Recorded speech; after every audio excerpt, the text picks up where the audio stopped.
ॐ शन्नो मित्रः शं वरुणः शन्नो भवत्वर्यमा शन्न इन्द्रो बृहस्पतिः शन्नो विष्णुरुक्रमः नमो ब्रह्मणे नमस्ते वायो त्वमेव प्रत्यक्षं ब्रह्मासि त्वामेव प्रत्यक्षं ब्रह्म वदिष्यामि ऋतं वदिष्यामि सत्यं वदिष्यामि तन्मामवतु तद्वक्तारमवतु अवतु माम् अवतु वक्तारम् ॐ शान्ति शान्ति शान्तिः। सहना भवतु सहनौ भुनक्तु सह वीर्यं करवावहै तेजस्विनावधीतमस्तु मा विद्विषावहै। ॐ शान्ति शान्ति शान्तिः। यश्चन्दसां वृषभो विश्वरूपः दया स्पृणोतु अमृतस्य देवधारणो भूयासं शरीरं मे विचर्षणं जिह्वा मे मधुमत्तमा कर्णाभ्यां भूरिविश्रुवं ब्रह्मणः कोशोऽसि मेधया पीतः श्रुतं मे गोपाय। ॐ शान्ति शान्ति शान्तिः। अहं वृक्षस्य रेरिव कीर्तिपृष्ठं गिरेरिव ऊर्ध्वपवित्रो वाजिनीव स्वमृतमस्मि द्रविणगुं सवर्चसं सुमेधा अमृतोक्षितः इति त्रिशङ्कोर्वेदानुवचनम्। ॐ शान्ति शान्ति शान्तिः। पूर्णमदः पूर्णमिदं पूर्णात् पूर्णमुदच्यते पूर्णस्य पूर्णमादाय पूर्णमेवावशिष्यते। ॐ शान्ति शान्ति शान्तिः। आप्यायन्तु ममाङ्गानि वाक्प्राणश्चक्षुः श्रोत्रमतो बलमिन्द्रियाणि च सर्वाणि सर्वं ब्रह्मोपनिषदं माहं ब्रह्म निराकुर्याम् मा ब्रह्म निराकरोत् निराकरणमस्त्वनिराकरणं मे अस्तु तदात्मनि निरतेय उपनिषत्सु धर्मा ते मयि सन्तु। ॐ शान्ति शान्ति शान्तिः। मे मनसि प्रतिष्ठिता मनो मे वाचि प्रतिष्ठितम् आविराविर्मयेदि वेदस्य मानीस्तः श्रुतं मे मा प्रहासीरणेन नीतेनाहोरात्रा सन्धदामि ऋतं वदिष्यामि सत्यं वदिष्यामि तन्मामवतु तद्वक्तारमवतु अवतु माम् अवतु वक्तारमवतु वक्तारम्। ॐ शान्ति शान्ति शान्तिः। भद्रन्नो अपि वातयमनः। ॐ शान्ति शान्ति शान्तिः।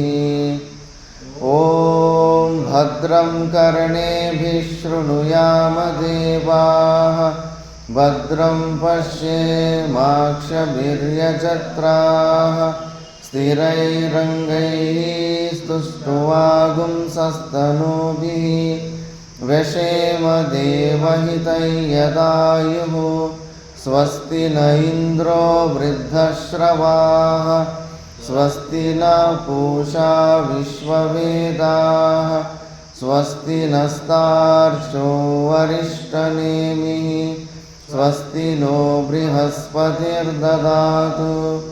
ॐ शान्ति शान्ति शान्तिः। ओ ब्रह्माणं विदधाति पूर्वं यो वै वेदांश्च प्रणोति तस्मै तमहदेवमात्मबुद्धिप्रकाशं मुमुक्षुर्वै शरणमहं प्रपद्ये। ॐ शान्ति शान्ति शान्तिः। ॐ ब्रह्मादिभ्यो ब्रह्मविद्या सम्प्रदायकर्तृभ्यो वंशर्षिभ्यो महद्भ्यो नमो गुरुभ्यः। सर्वोपप्लवरहितः प्रज्ञानगणः प्रत्यगतो ब्रह्मैवाहमस्मि ब्रह्मैवाहमस्मि। ॐ शान्ति शान्ति शान्तिः। नारायणं पद्मभवं वसिष्ठं शक्तिं च तत्पुत्रपराशरं च व्यासं शुकं गौडपदं महान्तं गोविन्दयोगीन्द्रमतास्य शिष्यं श्रीशङ्कराचार्यमतास्य पद्मपादं च हस्तामलकं च शिष्यं तं तोटकं वातिककारमन्या नस्मद्गुरुं सन्ततमानतोऽस्मि। ॐ शान्ति शान्ति शान्तिः। ॐ पार्थाय प्रतिबोधितां भगवता नारायणेन स्वयं व्यासेन ग्रथितां पुराणमुनिना मध्ये महाभारतम् अद्वैतामृतवर्षिणीं भगवतीम् अष्टादशाध्यायिनीम् अम्ब त्वामनुसन्धदामि भगवद्गीते भवद्वेषिणी। नमोऽस्तु ते व्यासविशालबुद्धे पुल्लारविन्दायतपत्रनेत्र येन त्वया भारततैलपूर्णः प्रज्वालितो ज्ञानमयप्रदीपः प्रपन्नपारिजाताय स्तोत्रवेत्रैकपाणये ज्ञानमुद्राय कृष्णाय गीतामृतदुहे नमः। वसुदेवसुतं देवं कंसचाणूरमर्दनं देवकी परमानन्दं कृष्णं वन्दे जगद्गुरुं।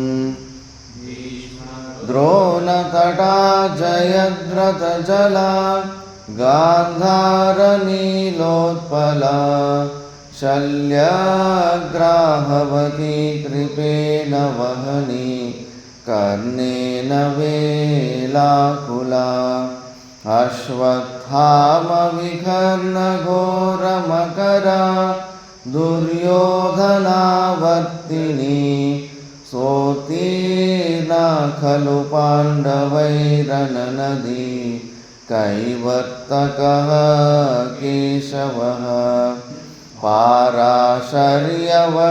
सरोजममलं गीतार्थगन्धोद्घटं नानाख्यानककेसरं हरिकथा सम्बोधना बोधितं लोके सज्जनषट्पदैरहरः पीपीयमानं मुदा भूयाद्भारतपङ्कजं कलिमल प्रध्वंसिन श्रेयसे मूकं करोति वाचालं पङ्गुं लङ्घयते गिरिं यत्कृपातमहं वन्दे परमानन्दमाधवम् कारं भुजगशयनं पद्मनाभं सुरेशं विश्वाधारं गगनसदृशं मेघवर्णं शुभाङ्गं लक्ष्मीकान्तं कमलनयनं योगिभिर्ध्यानगम्यं वन्दे विष्णुं भवभयहरं सर्वलोकैकनाथम् यं ब्रह्मा वरुणेन्द्ररुद्रमरुतः स्तुन्वन्ति दिव्यैस्तवैः वेदैः साङ्गपदक्रमोपनिषदैः गायन्ति यं सामगाः ध्यानावस्थिततद्गतेन मनसा पश्यन्ति यं योगिनो यस्यान्तं न विदुःसुरासुरगणाः देवाय तस्मै नमः देवाय तस्मै नमः। ॐ शान्ति शान्ति शान्तिः। ॐ नारायणः परो व्यक्तात् अण्डमव्यक्तसम्भवम् अण्डस्यान्तस्त्विमे लोकाः सप्तद्वीपा च मेदिनी। ॐ शान्ति शान्ति शान्तिः।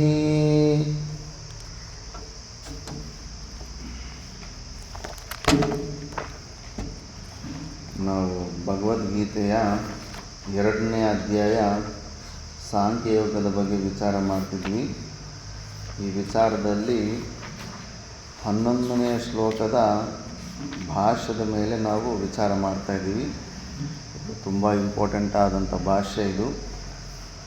ಈ ಭಾಷ್ಯದಲ್ಲಿ 11 ಅಲ್ಲ, ಶ್ಲೋಕ 16ನೇ ಶ್ಲೋಕದ ಬಗ್ಗೆ ವಿಚಾರ ಮಾಡ್ತಾಯಿದ್ದೀವಿ. ಇದರಲ್ಲಿ ಶ್ಲೋಕದಲ್ಲಿ ಅಸತಃ ಭಾವ ನ ವಿದ್ಯತೆ ಅಂತ ಬಂದಿದೆ.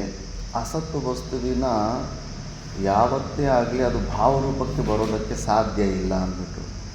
ಮತ್ತು ಸತ್ ವಸ್ತು ಏನಿದು ನಮ್ಮ ಸ್ವರೂಪ, ಆ ಸ್ವರೂಪದ ಅಭಾವ ಯಾವತ್ತೂ ಆಗೋದಿಲ್ಲ.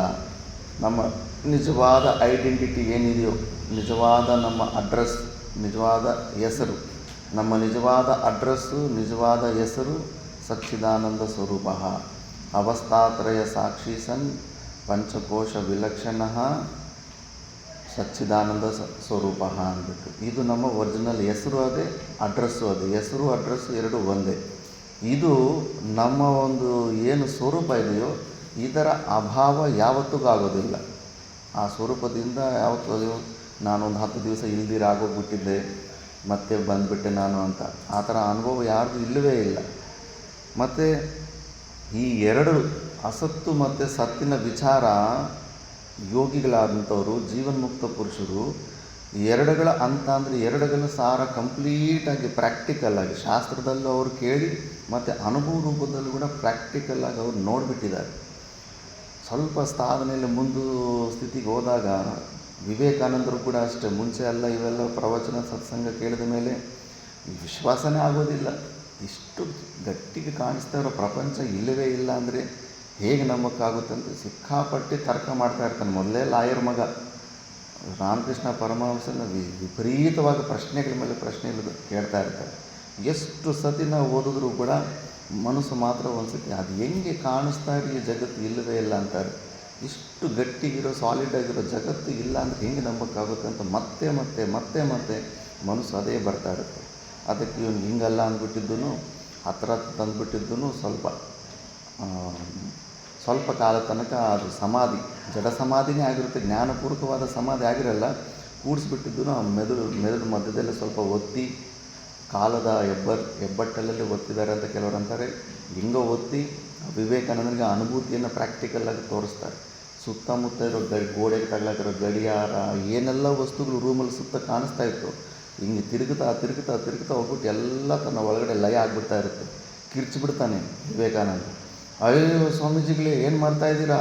ನನಗಿನ್ನೂ ಮದುವೆ ಆಗದೆ ಇರೋವಂಥ ತಂಗೀರಿದ್ದಾರೆ, ಅವ್ರಿಗೆಲ್ಲ ಮದುವೆ ಮಾಡಬೇಕು, ನಾನೊಬ್ಬನೇ ಮಗ ಇದ್ದೀನಿ, ನಮ್ಮ ತಾಯಿ ಏನಾಗ್ಬಿಡ್ತಾರೆ, ತಂದೆ ಇಲ್ಲ, ನಾನೇ ನೋಡ್ಕೋಬೇಕು ಅವ್ರನ್ನೆಲ್ಲ, ಏನು ಮಾಡ್ತಾಯಿದ್ರೆ ನಮ್ಗೆ ಹೆದರಿಕೆ ಆಗ್ತಾಯಿದೆ, ಕಿರ್ಚಿಬಿಡ್ತಾನೆ.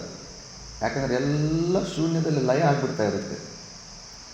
ಅಂಥ ಅನುಭೂತಿಗಳಿಗೆ, ಆ ಸ್ಥಿತಿಗೆ ಹೋದಾಗ ಇದು ಪ್ರಾಕ್ಟಿಕಲಾಗಿ ಕಾಣಿಸುತ್ತೆ. ಇದು ಯಾವುದೇ ವಸ್ತುಗಳು ಇಲ್ಲ. ನಮ್ಮ ಒಂದು ಮನಸ್ಸಿನ ಕಲ್ಪನೆಯಿಂದ ಹೆಂಗೆ ನಾವು ಸ್ವಪ್ನದಲ್ಲಿ ನಾವೇ ಅದನ್ನೆಲ್ಲ ಸೃಷ್ಟಿ ಮಾಡಿಕೊಂಡು ಅಲ್ಲಿ ನಾವು ಒಂದು ಶರೀರ ತಗೊಂಡು ಚೆನ್ನಾಗಿ ನಡೆದಾಡ್ತಾ ವ್ಯವಹಾರ ಮಾಡಿಕೊಂಡು ಸುಖ ದುಃಖಗಳು ಎಲ್ಲ ಕೆಲಸಗಳು ಮಾಡಿಕೊಂಡು ಅನುಭವ ಮಾಡ್ತಾ ಇರ್ತೀವೋ, ಈ ಜಾಗೃತ ಅವಸ್ಥೆ ಕೂಡ ಅಂಥ ಅವಸ್ಥೆನೇ. ಆ ಸ್ಥಿತಿಗೆ ಹೋದರೆ ಅದು ಪ್ರಾಕ್ಟಿಕಲ್ಗೆ ಅರ್ಥ ಆಗುತ್ತೆ. ಅಂಥ ತತ್ವದರ್ಶಿಗಳು ಅವರು ಇಂಥ ಒಂದು ಸ್ಥಿತಿಯನ್ನು ಪೂರ್ತಿಯಾಗಿ ಇದು ಅಂಥ ಕಂಪ್ಲೀಟ್ ಸಾರ ತಿಳ್ಕೊಂಬಿಟ್ಟಿದ್ದಾರೆ. ಕಾಣಿಸ್ತಾ ಇರೋ ದೃಶ್ಯ ಜಗತ್ತು ಕಂಪ್ಲೀಟು ಅಸತ್ತೆ ಅಂದ್ಬಿಟ್ಟು. ಅದಕ್ಕೆ ಇದು ಶ್ಲೋಕ ಸಾಮಾನ್ಯ ಇಲ್ಲೇ ಕೆಲಸ ಮುಗಿದೋಗ್ಬಿಡುತ್ತೆ. ನಮಗೆ ಏನು ಸಮಸ್ಯೆ, ಏನು ನಮ್ಮದು ದುಃಖನೇ ನಮಗೆ ಸಮಸ್ಯೆ. ನಮಗೆ ಯಾವುದೇ ನಾವು ಒಂದು ಕಾರ್ಯದಿಂದ ನಿವೃತ್ತಿ ಆಗ್ತಿದ್ದೀವಿ ಅಂದರೆ ಅಲ್ಲಿ ಆ ಕಾರ್ಯದಿಂದ, ಆ ಕೆಲಸದಿಂದ ನಮಗೆ ದುಃಖ ಬರ್ತಾಯಿದೆ ಅಂದ್ಬಿಟ್ಟು.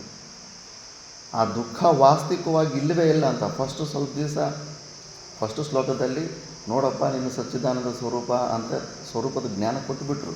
ಸ್ವರೂಪದ ಜ್ಞಾನ ಕೊಟ್ಟದ ಮೇಲೆ ಕೂಡ ನಮ್ಮ ಮುಮುಕ್ಷುವಿನ ಸಮಸ್ಯೆ ಗೊತ್ತು ಪರಮಾತ್ಮನಿಗೆ. ಸ್ವಲ್ಪ ದಿವಸ ಸಹನೆ ಮಾಡು, ಅಟ್ಲೀಸ್ಟ್ ಗುರುಗಳ ವಾಕ್ಯದ ಮೇಲೆ, ಶಾಸ್ತ್ರದ ವಾಕ್ಯದ ಮೇಲೆ ಸ್ವಲ್ಪ ದಿವಸ ವಿಶ್ವಾಸ ಮಾಡು. ನಿನಗೆ ಪ್ರಾಕ್ಟಿಕಲಾಗಿ ಮತ್ತೆ ಇದು ನಿಜವಾಗ್ಲೂ ಜಗತ್ತು ಸ್ವಪ್ನ ಎಷ್ಟು ಮಿಥ್ಯನೋ ಅದೇ ಥರ ಮಿಥ್ಯಾತ್ವ ದರ್ಶನ ನಾವು ಮಾಡಿಸ್ತೀವಿ. ಅಲ್ಲಿ ತನಕ ಸಹನೆ ಮಾಡೋದ್ರಿಂದ ತುಂಬ ಲಾಭಗಳಿದ್ದಾವೆ, ತುಂಬಾ ಲಾಭ ಇದೆ. ನಿನಗೆ ಮೋಕ್ಷಕ್ಕೆ ಅಧಿಕಾರಿ ಮಾಡಿಬಿಡುತ್ತೆ ಆ ಥರ ಸಹನೆ ಮಾಡ್ಕೊಂಡು ಬಂದರೆ ಅಂತ. ಮತ್ತು ವಾಸ್ತವಿಕ ವಿಚಾರ ಮಾಡಿದ್ರೆ ನಿನಗೆ ದುಃಖ ಎಲ್ಲಿಂದ ಬರ್ತಾಯಿದೆ? ಶರೀರನೇ ಮುಖ್ಯ. ಶರೀರ ಒಂದು ನಿಮಿತ್ತ ಇಲ್ಲ ಅಂದರೆ ನಮಗೆ ದುಃಖ ಕೊಡೋದಕ್ಕಾಗೋದಿಲ್ಲ. ಅನಸ್ತೀಶಿ ಇಂಜೆಕ್ಷನ್ ತೊಗೊಂಡಿರೋನಿಗೆ ಯಾರಾದರೂ ಬಂದು ಚಾಕುವಿಂದ ಕೈ ಕಾಲೆಲ್ಲ ಕತ್ತರಿಸ್ಬಿಡಿ, ಅವನಿಗೆ ದುಃಖ ಆಗೋದೇ ಇಲ್ಲ. ಅವನು ಟಚ್ ಮಾಡೋದಕ್ಕೂ ಆಗೋದಿಲ್ಲ. ಅನಸ್ತೀಶಿಯ ಒಂದು ಇಂಜೆಕ್ಷನ್ ಹಾಕ್ಕೊಂಡ್ಬಿಟ್ರೆ ಡ್ರಗ್ ಅಡಿಕ್ಟ್ ತಗೊಂಡಿರ್ತಾರೆ. ಅದು ಬಿಡ್ಬಿಡು, ಕುಡುಕ ಆದಮೇಲೆ ಕೂಡ ಮ್ಯಾಕ್ಸಿಮಮ್ ಶರೀರ ಜೊತೆ ಸಂಬಂಧ ತಾದಾತ್ಮ್ಯನ ಕಟ್ ಮಾಡ್ಕೊತಾನೆ. ಅದಕ್ಕೆ ಅವನು ಧೈರ್ಯ ಜಾಸ್ತಿ ಆಗಿಬಿಡುತ್ತೆ. ನೀವು ಹೊಡೆದು ನೋಡಿ, ಮಿಕ್ಕಿದ ಟೈಮಲ್ಲಿ ಒಂದು 2-3 ಏಟು ಹೊಡೆದು ಸುಸ್ತಾಗಿ ಬಿದ್ದೋಗೋನು. ಆ ಸಮಯದಲ್ಲಿ 100 ಏಟು ಹೊಡೆದ್ರು ಕೂಡ 1000 ಏಟು ಬೇಕಾದ್ರೆ ತಿಂತಾನೆ ಅವನು ಕೂಡ ಶರೀರದ ತಾದಾತ್ಮ್ಯನ ಎಷ್ಟೋ ಮಟ್ಟಕ್ಕೆ ಸ್ವಲ್ಪ ಈ ಶರೀರ ಜೊತೆ ಸಂಬಂಧ ಸ್ವಲ್ಪ ಕನೆಕ್ಷನ್ ಡಿಸ್ಕನೆಕ್ಟ್ ಮಾಡ್ಕೊಂಡ್ರೇ ಸುಖ ದುಃಖಗಳು ಸ್ಪರ್ಶ ಆಗೋದಿಲ್ಲ. ಮತ್ತು ಅವೆಲ್ಲ ಟೆಂಪ್ರವರಿ ಸೊಲ್ಯೂಷನ್ಸು, ಶಾಸ್ತ್ರ ನಿಷಿದ್ಧ ಕರ್ಮಗಳು ಆ ಥರ. ಜಡರೂಪ ಸಮಾಧಿಯಲ್ಲಿ ಹೋಗಿರೋವಂಥವನು ಅವನ ಶರೀರಕ್ಕೆ ಕೂಡ ಯಾರು ಏನು ಮಾಡಿದ್ರು ಕೂಡ ಅವನ ಸುಖ ದುಃಖಗಳು ಟಚ್ ಆಗೋದಿಲ್ಲ. ಇನ್ನು ಜ್ಞಾನಿ ಪುರುಷ ಅವನು ವಿವೇಕದಿಂದ ಯುಕ್ತವಾಗಿ ಈ ಶರೀರಗಳ ಜೊತೆ ಸಂಬಂಧ ಕಟ್ ಮಾಡ್ಕೊತಾನೆ. ಅವನು ಕಟ್ ಮಾಡಿದ್ರು ನೋಡು, ಸದಾಶಿವ ಬ್ರಹ್ಮೇಂದ್ರ ಸ್ವಾಮೀಜಿಯವ್ರಿಗೆ ನಡ್ಕೊಂಡು ಹೋಗ್ತಾಯಿದ್ರೆ ಕೈ ಕತ್ತರಿಸ್ಬಿಡ್ತಾನೆ. ಕೈ ಕೆಳಗಡೆ ಬಿದ್ದೋದ್ರೂ ಕೂಡ ಚಿಂತೆ ಇಲ್ಲ, ಹಂಗೆ ನಡ್ಕೊಂಡು ಹೋಗ್ತಾ ಇರ್ತಾರೆ. ಅಂದರೆ ಶರೀರದ ನಿಮಿತ್ತದಿಂದ ಬರೋ ಸುಖ ದುಃಖಗಳು ಬರೋದಕ್ಕೆ ಚಾನ್ಸೇ ಇರೋದಿಲ್ಲ. ಅಂಥ ಜ್ಞಾನ ಹೊಂದಬೇಕಲ್ಲ. ಏನಿದು ಶರೀರದಲ್ಲೇ ತಾದಾತ್ಮ್ಯ ಇಟ್ಕೊಂಡು ಯಾವಾಗಲೂ ನಮ್ಮ ಆನಂದ ಸುಖವಾಗಿರ್ಬೇಕಂತೇನೋ ಆಸೆನೂ ಇದೆ. ಆ ಸುಖನ ಹೇಗೆ ಹೊಂದಬೇಕು? ಅನುಕೂಲವಾದ ದೇಶ, ಅನುಕೂಲವಾದ ಪರಿಸ್ಥಿತಿ, ಅನುಕೂಲವಾದ ವ್ಯಕ್ತಿಗಳು ಸುತ್ತಮುತ್ತಲು ಇರಬೇಕು. ಇಷ್ಟೊಂದು ಡಿಪೆಂಡೆನ್ಸಿಯಿಂದ ಆ ಸುಖನ ಹೊಂದಬೇಕಂತ ಪ್ರಯತ್ನ. ಅಂಥ ಆನಂದ ಅದು ಸಾತಿಶಯ ಆನಂದ. ಆ ಆನಂದ ಯಾವ್ಯಾವ ನಿಮಿತ್ತಗಳಿಂದ ಬರುತ್ತೋ ಆ ನಿಮಿತ್ತಗಳಿರೋ ತನಕನೇ ಅದು ಸ್ವಲ್ಪ ಇರುತ್ತಷ್ಟೇ. ಆ ನಿಮಿತ್ತಗಳೆಲ್ಲ ಗೊತ್ತು, ಎಲ್ಲ ವಿನಾಶಿ ಪ್ರಪಂಚದಲ್ಲಿ. ಇವತ್ತು ನಿನಗೆ ಫ್ರೆಂಡ್ ಆಗಿರೋನು ನಾಳೆ ನಿನಗೆ ಶತ್ರು ಆಗಿಬಿಡ್ತಾನೆ. ಒಂದು 6 ತಿಂಗಳು ನಿನ್ನನ್ನು ಹೊಗಳಿರೋನು ಮತ್ತು ನಿನಗೆ 6 ತಿಂಗಳು ನಿನ್ನ ನಿಂದೆ ಮಾಡಿಬಿಡ್ತಾನೆ. ಇಷ್ಟು ಸಣ್ಣ ವಯಸ್ಸಿನಿಂದ ಈಗ ತನಕ ನೀವು ಎಷ್ಟು ಅನುಭವಗಳು ನೋಡ್ಕೊಂಡಿರಬೇಕು. ಅಖಂಡಾನಂದ ಸರಸ್ವತಿ ಮಹಾರಾಜರು ಅಂತಿದ್ರು, ಹುಷಾರಾಗಿರು, ನೀನು ಯಾರನ್ನಾದರೂ 1000 ಸತಿ ಹೊಗಳಿದಿ ಅಂದ್ರೆಗನ 1000 ಸತಿ ಬೈಬೇಕಾದಂಥ ಪರಿಸ್ಥಿತಿ ಬರುತ್ತೆ. ಇವೆಲ್ಲ ಹಿಂಗಿರೋದು ಹಿಂಗೆ ಆಗ್ಬಿಡುತ್ತೆ ಅಂತ ನಿಮಿತ್ತಗಳು. ಯಾವುದೋ ಒಂದು ಜಾಗ, ಯಾವುದೋ ಒಂದು ಆಶ್ರಮ, ಯಾವುದೋ ಒಂದು ಸ್ಥಿತಿ ಪರಿಸ್ಥಿತಿ, ಯೌವನ ಅವಸ್ಥೆ, ಯೌವನ ಅಹಂಕಾರದಲ್ಲಿ ಯೌವನ ಇರುತ್ತಲ್ಲ, ಚೆನ್ನಾಗಿ ನಡೆಯೋ ಅಲ್ಲಿ ಇಲ್ಲಿ ಹೋಗ್ಬೋದು ನೋಡ್ಬೋದು ಅಂದ್ಬಿಟ್ಟು ಈ ಯೌವನ ಅಹಂಕಾರದ ನಿಮಿತ್ತದಿಂದ ಬರೋ ಅಂಥ ಒಂದು ಸುಖ ಇರುತ್ತೆ. ಎತ್ತು ಥರ ತಿರುಗಾಡ್ತಾ ಇರೋದಷ್ಟೇ. ಈಗೆಂತೂ ಉಚಿತವಾದ ಊಟ, ಸ್ಥಳಗಳು, ಇನ್ಫಾರ್ಮೇಷನ್ ಸಿಕ್ಬಿಟ್ಟಿದೆ. ಅದೊಂದೆಲ್ಲ ತಿಳ್ಕೊಂಬಿಟ್ಟಿರ್ತಾರೆ. ಅದು ಯೌವನ ನಿಮಿತ್ತದಲ್ಲಿ ತಿರುಗೋ ಶಕ್ತಿನೂ ಇದೆ. ಆ ನಿಮಿತ್ತದಿಂದ ಬರೋ ಅದೊಂದು ಸ್ವಲ್ಪ ಸುಖ ಇರುತ್ತೆ. ಮತ್ತು ಸ್ವತಂತ್ರ ಒಬ್ಬರ ಕೈಯಲ್ಲಿ ಪರಾಧೀನತೆಯಲ್ಲಿ ಇರೋದಕ್ಕಿಂತ ಎತ್ತು ಥರ ಹಂಗೆ ಸುತ್ತಾಡ್ತಾ ಇದ್ರಾಗೇನು ಸ್ವಲ್ಪ ಸ್ವತಂತ್ರತೆ ಸಿಗುತ್ತೆ. ಆದರೆ ಆ ಸ್ವತಂತ್ರತೆ ನಿನಗೆ ಯಾವ ನಿಮಿತ್ತದಿಂದ ಸಿಕ್ಕಿದೆ? ಯೌವನದ ಗರ್ವದಿಂದ ಸಿಕ್ಕಿದೆ. ಅದೇನು ಯಾವತ್ತಾದರೂ ಇರುತ್ತಾ? ಇವತ್ತಿಲ್ಲೇ ನಮ್ಮ ಟ್ರಸ್ಟ್ ಮೆಂಬರ್ಸ್ ಹೋದ ವರ್ಷ 2 ವೀಲರಲ್ಲಿ ಗಾಡಿ ಹಾಕ್ಕೊಂಡು ಬಜಾರಪ್ಪ ಅಂತವ್ರೆ. ಬಿಸಿಲಲ್ಲಿ ಏನು ಸರ್ ಅಂತ ಸುತ್ತಾಡ್ತಾಯಿದ್ರು. ಈಗ ಕಣ್ಣು ತಿರುಗ್ತಾ ಇದೆ. ಶರೀರದಲ್ಲಿ ಶಕ್ತಿಯೆಲ್ಲ ಕಡಿಮೆ ಆಗಿಬಿಟ್ಟಿದೆ. ಈ ಬಿಸಿಲಿಗೆ ಮನೆಯಿಂದ ಹೊರಗಡೆ ಬರೋಕ್ಕೆ ಹೆದರಿಕೆ ಆಗ್ತಾಯಿದೆ. ಆ ಯೌವನ ಯಾವತ್ತೂ ಇರೋದಿಲ್ವಲ್ಲ. ಆ ನಿಮಿತ್ತ ಹೋದ ದಿವಸ ನಿನಗೆ ಆ ಯೌವನ ಅಹಂಕಾರದಿಂದ ಬರೋ ಏನು ಆನಂದ ಸಿಗ್ತಾ ಇದೆಯೋ ಅದು ಸ್ವಾಹ ಆಗಿಬಿಡುತ್ತೆ ಆವಾಗ. ಮತ್ತು ದೇಶ ಯಾವುದೋ ಒಂದು ಆಶ್ರಮನೋ, ಅಲ್ಲಿ ಸ್ವಲ್ಪ ಏನೋ ಕಡಿಮೆ ಸೇವೆ ಇರ್ಬೋದು, ಇನ್ನು ಸ್ವಲ್ಪ ಏನೋ ನಿಯಮಗಳು ಜಾಸ್ತಿ ಕಂಟ್ರೋಲ್ ಮಾಡೋರು ಯಾರೂ ಇಲ್ಲ ಅನ್ಬೋದು. ಆ ಒಂದು ಪ್ಲೇಸ್ ಮೇಲೆ ಆಧಾರದಿಂದ ಒಂದು ನಿಮಿತ್ತ ಸುಖ ಬರ್ತಾ ಇರುತ್ತೆ. ಆ ನಿಮಿತ್ತ ಏನೋ ಜಾಸ್ತಿ ದಿವಸ ಇರುತ್ತೇನು? ಯಾರೋ ಒಬ್ಬರು ಅಧಿಕಾರಿ ಚೇಂಜ್ ಆಗ್ತಾ ಇರ್ತಾರೆ. ಅವನಿಗೆ ಅನುಕೂಲವಾಗಿಲ್ಲ ಅಂದ್ರೆ ಅನುಮಾನ ಬಂತಂದ್ರೆ ಮತ್ತೆ ಸ್ಟೋರಿ ಮತ್ತೆ ಸ್ಟಾರ್ಟಿಂಗ್ ಬಂದುಬಿಡುತ್ತೆ. ಎಷ್ಟು ಸ್ಟೋರಿಗಳು ನೋಡಿದ್ದೀವಿ. ವಯಸ್ಸಾಗಿರೋ ಯೌವನ ಅಹಂಕಾರದಲ್ಲಿ ಜೀವನ ವ್ಯರ್ಥ ಮಾಡಿಕೊಂಡು ಲಾಸ್ಟ್ ಸಮಯದಲ್ಲಿ ಈ ಶಬ್ದನೇ ಬಳಸಿದ್ರು. ಇಲ್ಲೇ ಕರ್ನಾಟಕ ಸ್ವಾಮೀಜಿನೇ ಅಂತ ಒಬ್ಬರು ಸುತ್ತಾಡ್ತಾ ಇರ್ತಾರೆ. ನಾಯಿಗಳ ಥರ ಆಗುತ್ತೆ ಅಂದ್ಬಿಟ್ಟು. ಸರಿಯಾದ ಸಾಧನೆ ಮಾಡಲಿಲ್ಲ ಅಂದರೆ ವಯಸ್ಸಾದ ಮೇಲೆ ಸಾಧಕರ ಜೀವನ ನಾಯಿ ಥರ ಆಗ್ಬಿಡುತ್ತಂತೆ. ಈ ಆಶ್ರಮದಲ್ಲಿ ಇದೊಂದು ಸಮಸ್ಯೆ, ಅಲ್ಲಿ ಯಾರೋ ಒಂದು ಮಾತಂತಾರೆ, ಅದನ್ನು ಬಿಡೋದು, ಇನ್ನೊಂದು ಆಶ್ರಮಕ್ಕೆ ಹೋಗೋದು, ಅಲ್ಲಿ ಯಾರೋ ಒಂದು ಮಾತಂತಾರೆ, ಅದನ್ನು ಹೋಗೋದು, ಇನ್ನೊಂದು ಬಿಡೋದು. ಬರೀ ವಿಲಾಪ ಬಿಟ್ಟರೆ ಇನ್ನೇನು ಇರೋದಿಲ್ಲ ಅಂತಿಮ ಸಮಯದಲ್ಲಿ. ಅದಕ್ಕೆ ನಾವು ಬೇಕಾಗಿರೋದು ಸುಖನೇ, ಸ್ವತಂತ್ರತೆಯೇ. ಅದು ಹೇಗೆ ಸಿಗುತ್ತೆ ಅಂತ ಸರಿಯಾಗಿ ತಿಳ್ಕೊಬೇಕಲ್ಲ. ಸದಾಶಿವ ಬ್ರಹ್ಮೇಂದ್ರ ಸ್ವಾಮೀಜಿ ಥರ ಅಂಥ ಸ್ವಾತಂತ್ರ್ಯವನ್ನು ಹೊಂದಬೇಕಲ್ಲ. ಅಂಥ ಸ್ವಾತಂತ್ರ್ಯ ಹೊಂದಬೇಕಂದ್ರೆ ಮತ್ತು ನಿನ್ನ ಸ್ವರೂಪ ಜ್ಞಾನ ಸರಿಯಾಗಿ ತಿಳ್ಕೋಬೇಕು. ಯಾವುದೋ ದೇಶ ನಿಮಿತ್ತದಿಂದ, ಕಾಲ ನಿಮಿತ್ತದಿಂದ, ವ್ಯಕ್ತಿಗಳ ನಿಮಿತ್ತದಿಂದ, ಯೌವನ ಅಹಂಕಾರದಿಂದ ಬರೋವಂಥ ಆನಂದದ ಮೇಲೆ ಆಧಾರ ಇಟ್ಕೊಂಡು ಹೋದರೆ ಆ ನಿಮಿತ್ತಗಳು ಯಾವತ್ತೋ ಒಂದು ದಿವಸ ಭಂಗ ಆಗಿಬಿಡ್ತವೆ. ಆ ಭಂಗ ಆದ ದಿವಸ ಮತ್ತೆ ನಿನಗೆ ಆನಂದ ಸಿಗೋದಿಲ್ಲ. ಮತ್ತು ಯೋಗ್ಯವಾದ ಸಾಮರ್ಥ್ಯ ಇದ್ದಾಗ ಸರಿಯಾಗಿ ಸದ್ವಿನಿಯೋಗ ಮಾಡಲಿಲ್ಲ ಅಂದರೆ ಮತ್ತು ಅಂತಿಮ ಸಮಯದಲ್ಲಿ ಇಂದ್ರಿಯಗಳು ಈಗಲೇ ಸಾಥ್ ಕೊಡ್ತಾ ಇಲ್ಲ. ಒಂದು ದಿವಸ ತಲೆನೋವಿದ್ರೆ ಇನ್ನೊಂದು ದಿವಸ ಹೊಟ್ಟೆ ನೋವು, ಒಂದೊಂದು ದಿವಸ ಹೊಟ್ಟೆ ನೋವಿದ್ರೆ ಇನ್ನೊಂದು ದಿವಸ ಜ್ವರ ಬರುತ್ತೆ. ಏನೋ ಒಂದು ಈಗಲೇ ಸಾಥ್ ಕೊಡ್ತಾ ಇಲ್ಲ, ವಯಸ್ಸಾದ ಮೇಲೆ ಸಾಥ್ ಕೊಡ್ತಾವ? ಅದಕ್ಕೆ ಈ ಶ್ಲೋಕನ ಚೆನ್ನಾಗಿ ವಿಚಾರ ಮಾಡಬೇಕು. ನಿಜವಾದ ಸ್ವತಂತ್ರತೆ, ನಿಜವಾದ ಆನಂದನ, ಪರಾಧೀನತೆ ಇಲ್ಲದೇ ಇರುವಂಥ ಆ ಆನಂದನ ಹೊಂದೋ ತನಕ ಎಲ್ಲಿ ಹೋದರೂ ಕೂಡ ಗುಲಾಮರಾಗಿ ಬದುಕಬೇಕಾಗುತ್ತೆ. ಎಲ್ಲಿ ಹೋದರೂ ಕೂಡ ನೀನು ಜೀವನ್ಮುಕ್ತಿ ಸ್ಥಿತಿಗೆ ಹೋಗಲಿಲ್ಲ ಅಂದರೆ ಪ್ರಧಾನಮಂತ್ರಿ ಪದವಿಯಲ್ಲಿದ್ದರೂ ಕೂಡ ನೀನು ಗುಲಾಮನಾಗಿ ಯಾರೋ ಒಬ್ಬನ ಕಂಟ್ರೋಲಲ್ಲಿ ಇರಬೇಕಾಗುತ್ತೆ. ಶಾಸ್ತ್ರ ಸಹ ಅಂಥ ಜೀವನ್ಮುಕ್ತಿ ಲಕ್ಷಣಗಳು ವಿವೇಕ ಚೂಡಾಮಣಿ ಓದಿಲ್ಲ ಲಾಸ್ಟಲ್ಲಿ. ಎಂಥ ಗುರುಗಳ ಉದ್ದೇಶ ಏನಿರುತ್ತೆ? ಅವರು ಸ್ವಯಂ ಸ್ವತಂತ್ರರಾಗಿರ್ತಾರೆ. ಶಿಷ್ಯರಿಗೆ ಇಂಥ ಪರಮ ಸ್ವಾತಂತ್ರ್ಯನ ತಗೊಳ್ಬೇಕು. ಈ ಜ್ಞಾನದಿಂದ ಅಂಥ ಸ್ವಾತಂತ್ರ್ಯನ ಕೊಡಬೇಕಂತ ಎಲ್ಲ ಟ್ರೈನಿಂಗ್ ಅವೆಲ್ಲ ಕೊಡ್ತಾ ಇರ್ತಾರೆ. ಆದ್ದರಿಂದ ದುಃಖದ ನಿಮಿತ್ತ ನಮಗೆ ಈ ಶರೀರದಲ್ಲಿ ಸಿಕ್ಕಾಕ್ಕೊಂಡಿದ್ದೀವಿ. ಈ ಶರೀರದಲ್ಲಿ ಸಿಕ್ಕಾಕೊಂಡಾಗ ಮತ್ತು ಶರೀರದ ಜೊತೆ ಸಂಬಂಧ ಹೋಗಬೇಕಂದ್ರೆ ವಿಚಾರ ಮಾಡಬೇಕು. ಹೇಗೆ ಅಂದ್ಬಿಟ್ಟು ಎಷ್ಟು ಪ್ರಕಾರ ಅಟ್ಲೀಸ್ಟು ಆ ನಶೇಡಿಗಳು, ಡ್ರಗ್ ತಗೊಳ್ಳೋರು, ಕುಡುಕರು, ಅವ್ರಿಗಾದರೂ ಸ್ವಲ್ಪ ಜ್ಞಾನ ಇದೆ. ಸ್ವಲ್ಪ ಈ ಶರೀರದ ಜೊತೆ ಸ್ವಲ್ಪ ಸಂಬಂಧನ ಸ್ವಲ್ಪ ಡೈಲ್ಯೂಟ್ ಮಾಡಿಕೊಂಡ್ರೇ ನಮಗೆ ಸುಖ ಸಿಗುತ್ತೆ ಅಂದ್ಬಿಟ್ಟು ಸ್ವಲ್ಪ ಆದರೂ ಪ್ರಯತ್ನಗಳು ಮಾಡ್ತಾಯಿದ್ದಾರೆ ಸುಖಾನ ಹೊಂದಬೇಕು ಅಂದುಬಿಟ್ಟು. ಆದರೆ ಅದು ಶಾಸ್ತ್ರ ನಿಷಿದ್ಧ ಕರ್ಮ, ಅದರಿಂದ ಮತ್ತೆ ಪಾಪಕರ್ಮಗಳು ಬರುತ್ತೆ. ಮತ್ತು ಅದೇ ಥರದ ಶರೀರದಿಂದ ಡಿಸ್ಕನೆಕ್ಟ್ ಆಗೋದಕ್ಕೆ ಏನಾದರೂ ಒಂದು ಉಪಾಯ ಇದೆಯಾ ಅಂತ ಫಸ್ಟ್ ಬುದ್ಧಿನಲ್ಲಿ ಒಳಿಬೇಕು. ಸಮಸ್ಯೆ ಶರೀರದಲ್ಲಿರೋ ಸಮಸ್ಯೆ, ನೋವು ಅವೆಲ್ಲ ತಡೆಯೋಕ್ಕಾಗ್ತಾಯಿಲ್ಲ ಅಂತ ಬೆಳಗ್ಗೆಯಿಂದ ಕೆಲಸ ಮಾಡಿರ್ತಾರೆ. ಶರೀರದಲ್ಲಿ ವಿಪರೀತ ನೋವಿರುತ್ತೆ. ಅವ್ರಿಗೆ ಗೊತ್ತು ಈ ಶರೀರದಲ್ಲಿರೋ ನೋವು ಸ್ವಲ್ಪ ಬ್ರೈನ್ ಸಿಗ್ನಲ್ಸ್ಗೆ ಪೇಯ್ನ್ ಕಿಲ್ಲರ್ ಟ್ಯಾಬ್ಲೆಟು ನೀವು ಮೆಡಿಕಲ್ ಸ್ಟೋರ್ಗೆ ಇಟ್ಟಿದೆಯಾ. ಪೇಯ್ನ್ ಕಿಲ್ಲರ್ ಟ್ಯಾಬ್ಲೆಟ್ ಕೂಡ ಏನು ಮಾಡುತ್ತೆ? ಅದೇನು ಅದು ರೋಗನ ನಯ ಮಾಡೋದಿಲ್ಲ. ಆ ಕೈಯಲ್ಲಿ ಏನಾದರೂ ಒಂದು ಗಾಯ ಇದ್ರಾಗನ ಆ ನೋವಿನ ಸಿಗ್ನಲ್ಲು ಬ್ರೈನ್ ಸೆಲ್ಗೆ ಕಳಿಸ್ತೀರ, ಅದು ನಿಲ್ಲಿಸುತ್ತೆ ಅಷ್ಟೇ. ಮತ್ತೆ ಶರೀರದಲ್ಲೇ ರಿಪೇರಿ ತಾನಾಗ್ತಾನೆ ರಿಪೇರಿ ಆಗುತ್ತೆ. ಅಲ್ಲಿ ತನಕ ನಮಗೆ ನೋವು ಬ್ರೈನ್ ಸಿಗ್ನಲ್ ಹೋಗ್ದಿರ. ಇದೇ ಯುಕ್ತಿ ನಮಗೂ ಬರಬೇಕಲ್ಲ. ಏನೋ ಒಂದು ರೀತಿಯಿಂದ ಈ ಶರೀರದ ಜೊತೆ ಸಂಬಂಧನ ಕಳ್ಕೋಬೇಕು. ಶರೀರ ಜೊತೆ ಸಂಬಂಧ ಇಟ್ಕೊಂಡ್ರೆ ಶರೀರಕ್ಕಿರೋ ಸುಖ ದುಃಖಗಳೆಲ್ಲ ನಮಗೆ ಬರ್ತಾ ಇದ್ದಾವೆ ಅಂದ್ಬಿಟ್ಟು. ಇದು ವಿವೇಕ ಅಂದರೆ. ಸುಮ್ಮನೆ ಮೂರ್ಖತ್ವನ ಮೈಂಡಲ್ಲಿ ಇಟ್ಕೊಂಡು ಸ್ವತಂತ್ರ ಹೋರಾಟ ಮಾಡಿದ್ದು ಎಲ್ಲರೂ. ಮನೆಯಲ್ಲಿ ಕೂಡ ಅಷ್ಟೇ, ಅತ್ತೆಯಿಂದ ಸೊಸೆ ಯಾಕೆ ಜಗಳ ಬರ್ತವೆ? ಸ್ವತಂತ್ರದ ಹೋರಾಟ ಯಾರಿಗೂ ಇಷ್ಟ ಆಗೋದಿಲ್ಲ. ಒಬ್ಬರ ಕೈಯಲ್ಲಿ ಅಂಡರಲ್ಲಿ ಇರಬೇಕಂದ್ರೆ ಯಾರಿಗೂ ಇಷ್ಟ ಆಗೋದಿಲ್ಲ. ಪ್ರತಿಯೊಬ್ಬರು ಸ್ವತಂತ್ರವಾಗಿರ್ಬೇಕು ಅನ್ಕೋತಾರೆ, ಆದರೆ ಗೊತ್ತೇ ಇಲ್ಲ. ಅದ್ರ ಬಗ್ಗೆ ವಿಚಾರ ಮಾಡ್ರು ಅಂದ್ರೆ ಗೊತ್ತೇ ಇಲ್ಲ. ಒಬ್ಬ ಜೀವನ್ಮುಕ್ತ ಪುರುಷನೇ ನಿಜವಾದ ಸ್ವತಂತ್ರನ ಹೊಂದುತ್ತಾನೆ. ಮಾತಾ ಮಾಣಿಕೇಶ್ವರಂ ಅಂತಿದ್ರು, ಯಾರು ಸ್ವತಂತ್ರರೋ ಅವರೇ ನಿಜವಾಗಿ ಧನ್ಯರು ಅಂದುಬಿಟ್ಟು. ಹೊಂದಿದ್ರೆ ಅಂಥ ಸ್ವಾತಂತ್ರ್ಯ ಹೊಂದಬೇಕು. ಈ ಶರೀರದ ಜೊತೆ ನನ್ನ ಸಂಬಂಧ ಏನಿದೆಯೋ ಅದನ್ನು ಹೇಗೆ ಕಟ್ ಮಾಡ್ಕೋಬೇಕಂತ ಫಸ್ಟ್ ಅದು ವಿಚಾರ ಬರಬೇಕು. ಅದು ತೀವ್ರ ಮುಮುಕ್ಷುತ್ವ ಜಿಜ್ಞಾಸೆ ಬಂದರೆ ಅದ್ರ ಬಗ್ಗೆ ಪ್ರಶ್ನೆಗಳು ಕೇಳಬೇಕು. ಪ್ರಶ್ನೆನೇ ಬರ್ತಾ ಇಲ್ಲ ಅಂದರೆ ಅದ್ರ ಬಗ್ಗೆ ವಿಚಾರನೇ ಮಾಡ್ತಾ ಇಲ್ಲ. ಸಮಸ್ಯೆ ಥರ ನೋಡ್ತಾನೇ ಇಲ್ಲ. ಅದಕ್ಕೆ ನಮ್ಮ ಗುರುಗಳಂತಾರೆ ಬನ್ನತ್ತು ಬಂಜಾಯ ಅಂದ್ಬಿಟ್ಟು. ಬಿಡು, ಯಾವಾಗಲೂ ಸಿಗುತ್ತೆ ಬಿಡು ಮೋಕ್ಷ, ಹೆಂಗೋ ಆಗುತ್ತೆ ಬಿಡು ಅಂದ್ಬಿಟ್ಟು. ಈ ನೆಗ್ಲಿಜೆನ್ಸಿಂದನೇ ಹಿಂಗೆ ಪೋಸ್ಟ್ಪೋನ್ ಆಗ್ತಾಯಿದೆ. ಇಲ್ಲ ಅಂದರೆ ಶ್ರವಣ ಏನಿದು ಅರ್ಧ ಸೆಕೆಂಡ್ ಕೆಲಸ ಅಂತಾರೆ.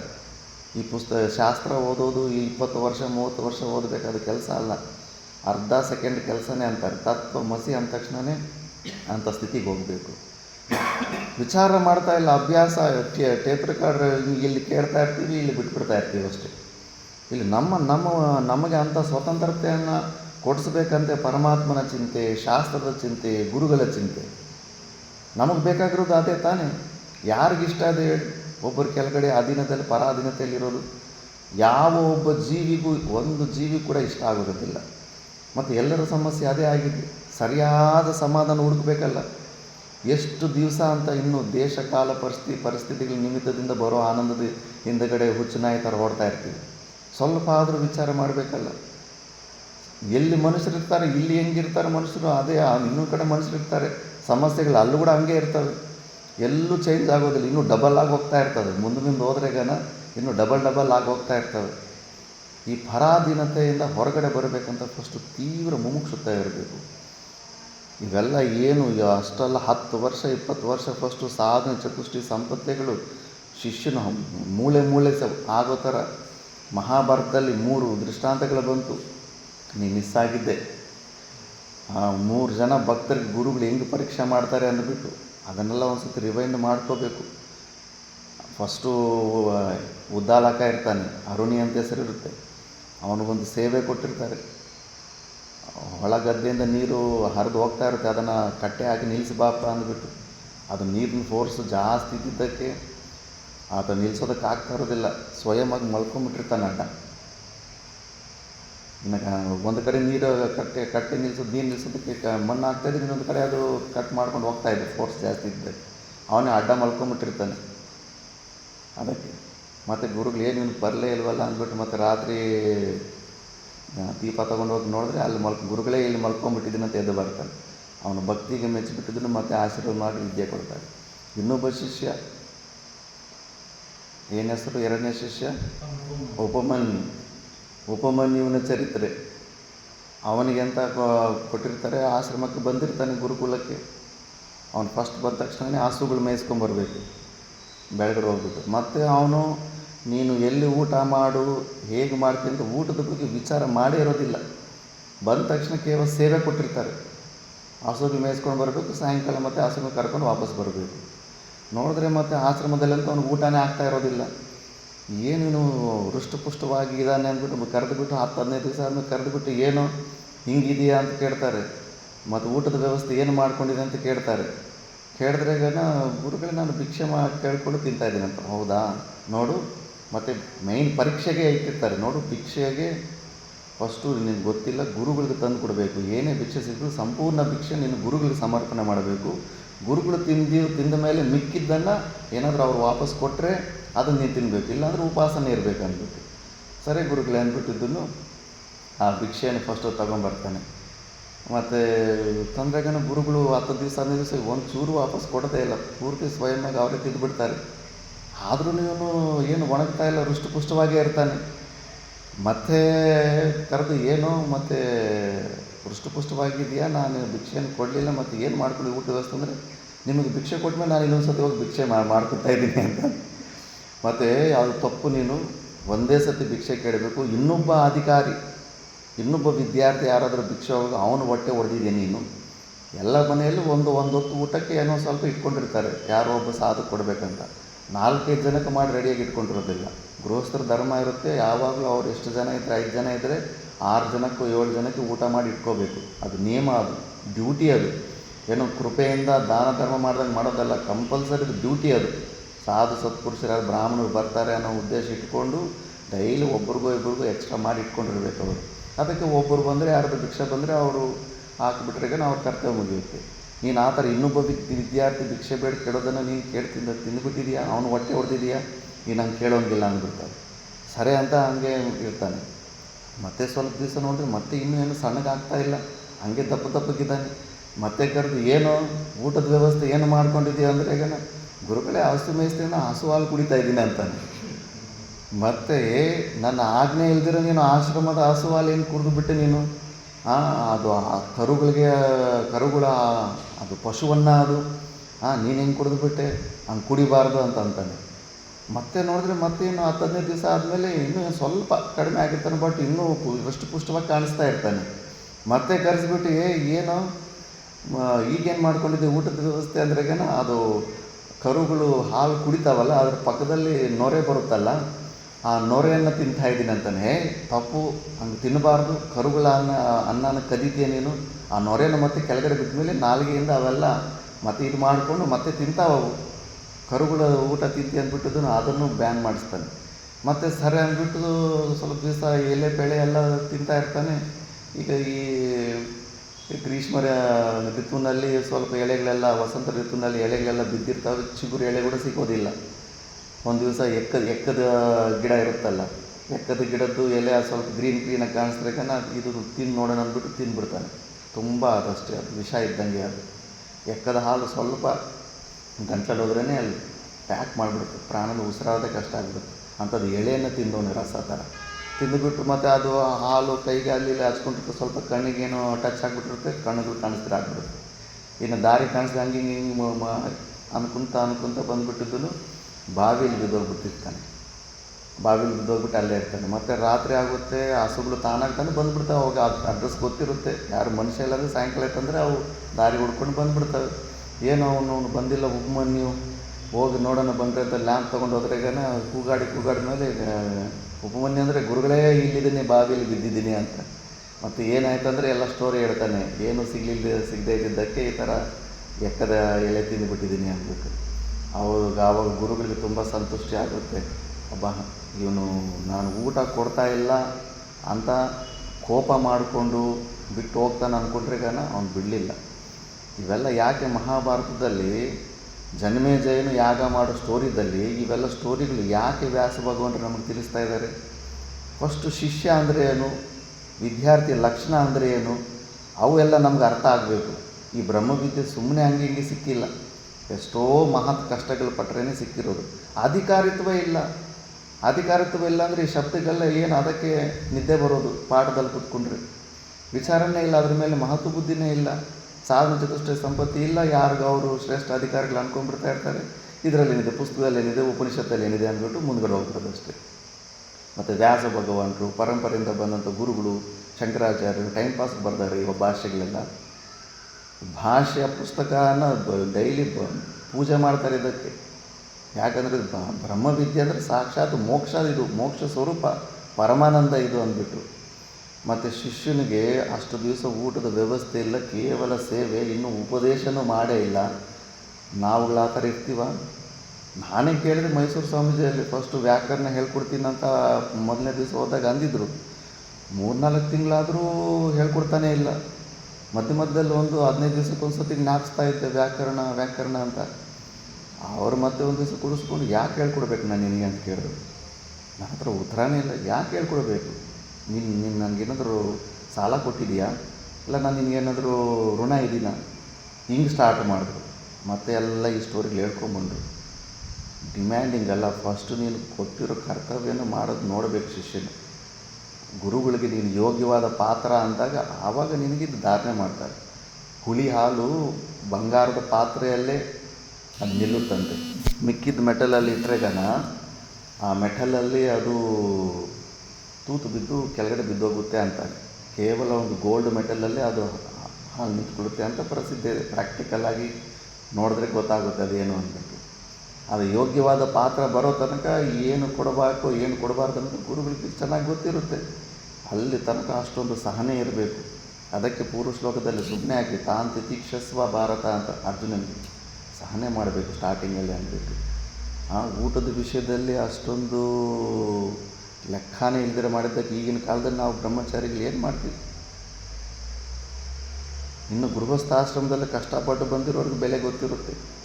ಅದಕ್ಕೆ ಅವ್ರು ಯಾರಾದರೂ ಆಶ್ರಮಕ್ಕೆ ಬಂದು ಹೋದರೂ ಕೂಡ ಅಯ್ಯೋ ಒಂದು 4 ದಿವಸ ಇದ್ದೀವಿ 5 ದಿವಸ ಇದ್ದೀವಿ ಇಷ್ಟೊಂದೆಲ್ಲ ಖರ್ಚು ಬಂದಿರುತ್ತೆ ಅಂದ್ಬಿಟ್ಟು ಅದಕ್ಕೆ ತಕ್ಕಂಥ ದಕ್ಷಿಣೆ ಕೊಟ್ಟು ಹೋಗ್ತಾರೆ. ಯಾಕಂದರೆ ಈ ರೂಮಿನ ವ್ಯವಸ್ಥೆ, ಈ ಊಟದ ವ್ಯವಸ್ಥೆ ಇದು ಸುಮ್ಮನೆ ಬರೋದಿಲ್ಲ, ಪರಿಶ್ರಮ ಮಾಡಿದ್ರೇ ಬರುತ್ತೆ ಅನ್ನೋದು ಅವ್ರಿಗೆ ಸ್ಪಷ್ಟ ರೂಪದ ಜ್ಞಾನ ಇರುತ್ತೆ. ಬಟ್ ಅದು ಆ ಕಷ್ಟಪಟ್ಟು ಯಾರು ಬಂದಿರೋದಿಲ್ಲೋ ಈ ಫೆಸಿಲಿಟಿ ಬಗ್ಗೆ, ಪರಮಾತ್ಮ ಕೊಟ್ಟಿರೋ ಅವಕಾಶದ ಬಗ್ಗೆ, ಈ ಸವಲತ್ತು ಬಗ್ಗೆ ಅದರ ಬೆಲೆನೇ ಗೊತ್ತಿರೋದಿಲ್ಲ. ನಾನು ಕೂಡ ಏನು ತಪ್ಪುಗಳು ಮಾಡಿದ್ದೆ. ಅಲ್ಲಿ ಮೈಸೂರು ಸ್ವಾಮೀಜಿ ಬಂದಾಗ ಯಾರಾದರೂ ಗೆಸ್ಟ್ ಬಂದಾಗ ಬೆಳಗ್ಗೆ ಕೆಲಸದವರಿದ್ರಾಗೆ ನಾವು ರೂಮೆಲ್ಲ ಸೆಟ್ ಮಾಡ್ತಾರೆ. ಹಾಸಿಗೆ ನೋಡೋದು, ಅದ್ರ ಮೇಲೆ ಬೆಡ್ಶೀಟ್ ಒಜ್ಜೋದು, ಸೋಪ್ ಇದೆಯಾ ಇಲ್ಲ, ಟ್ಯಾಪ್ಗಳಲ್ಲಿ ನೀರು ಬರ್ತಾಯಿದೆ ಎಲ್ಲ ನೀರು ಮಾಡಿ, ನೀರು ಬಿಸಿ ಮಾಡೋ ಕೆಟ್ಲು ಇಡೋದು, ಇವೆಲ್ಲ ಸೇವೆ ಮಾಡಬೇಕಾಗಿತ್ತು. ಏನೋ ಸಾಧುಗಳು ಬ್ರಹ್ಮಚಾರಿ ಬಂದಾಗ ನನಗೂ ಮನಸ್ಸು ಸೇವೆ ಏನೋ ಒಂದು ಮಾಡಲೇಬೇಕಲ್ಲ ಅಷ್ಟನ್ನು ಮಾಡ್ತಿದ್ವಿ. ಕೆಲವೊಂದು ಸತಿ ಗೃಹಸ್ಥ ಭಕ್ತರು ಬರ್ತಿದ್ರು.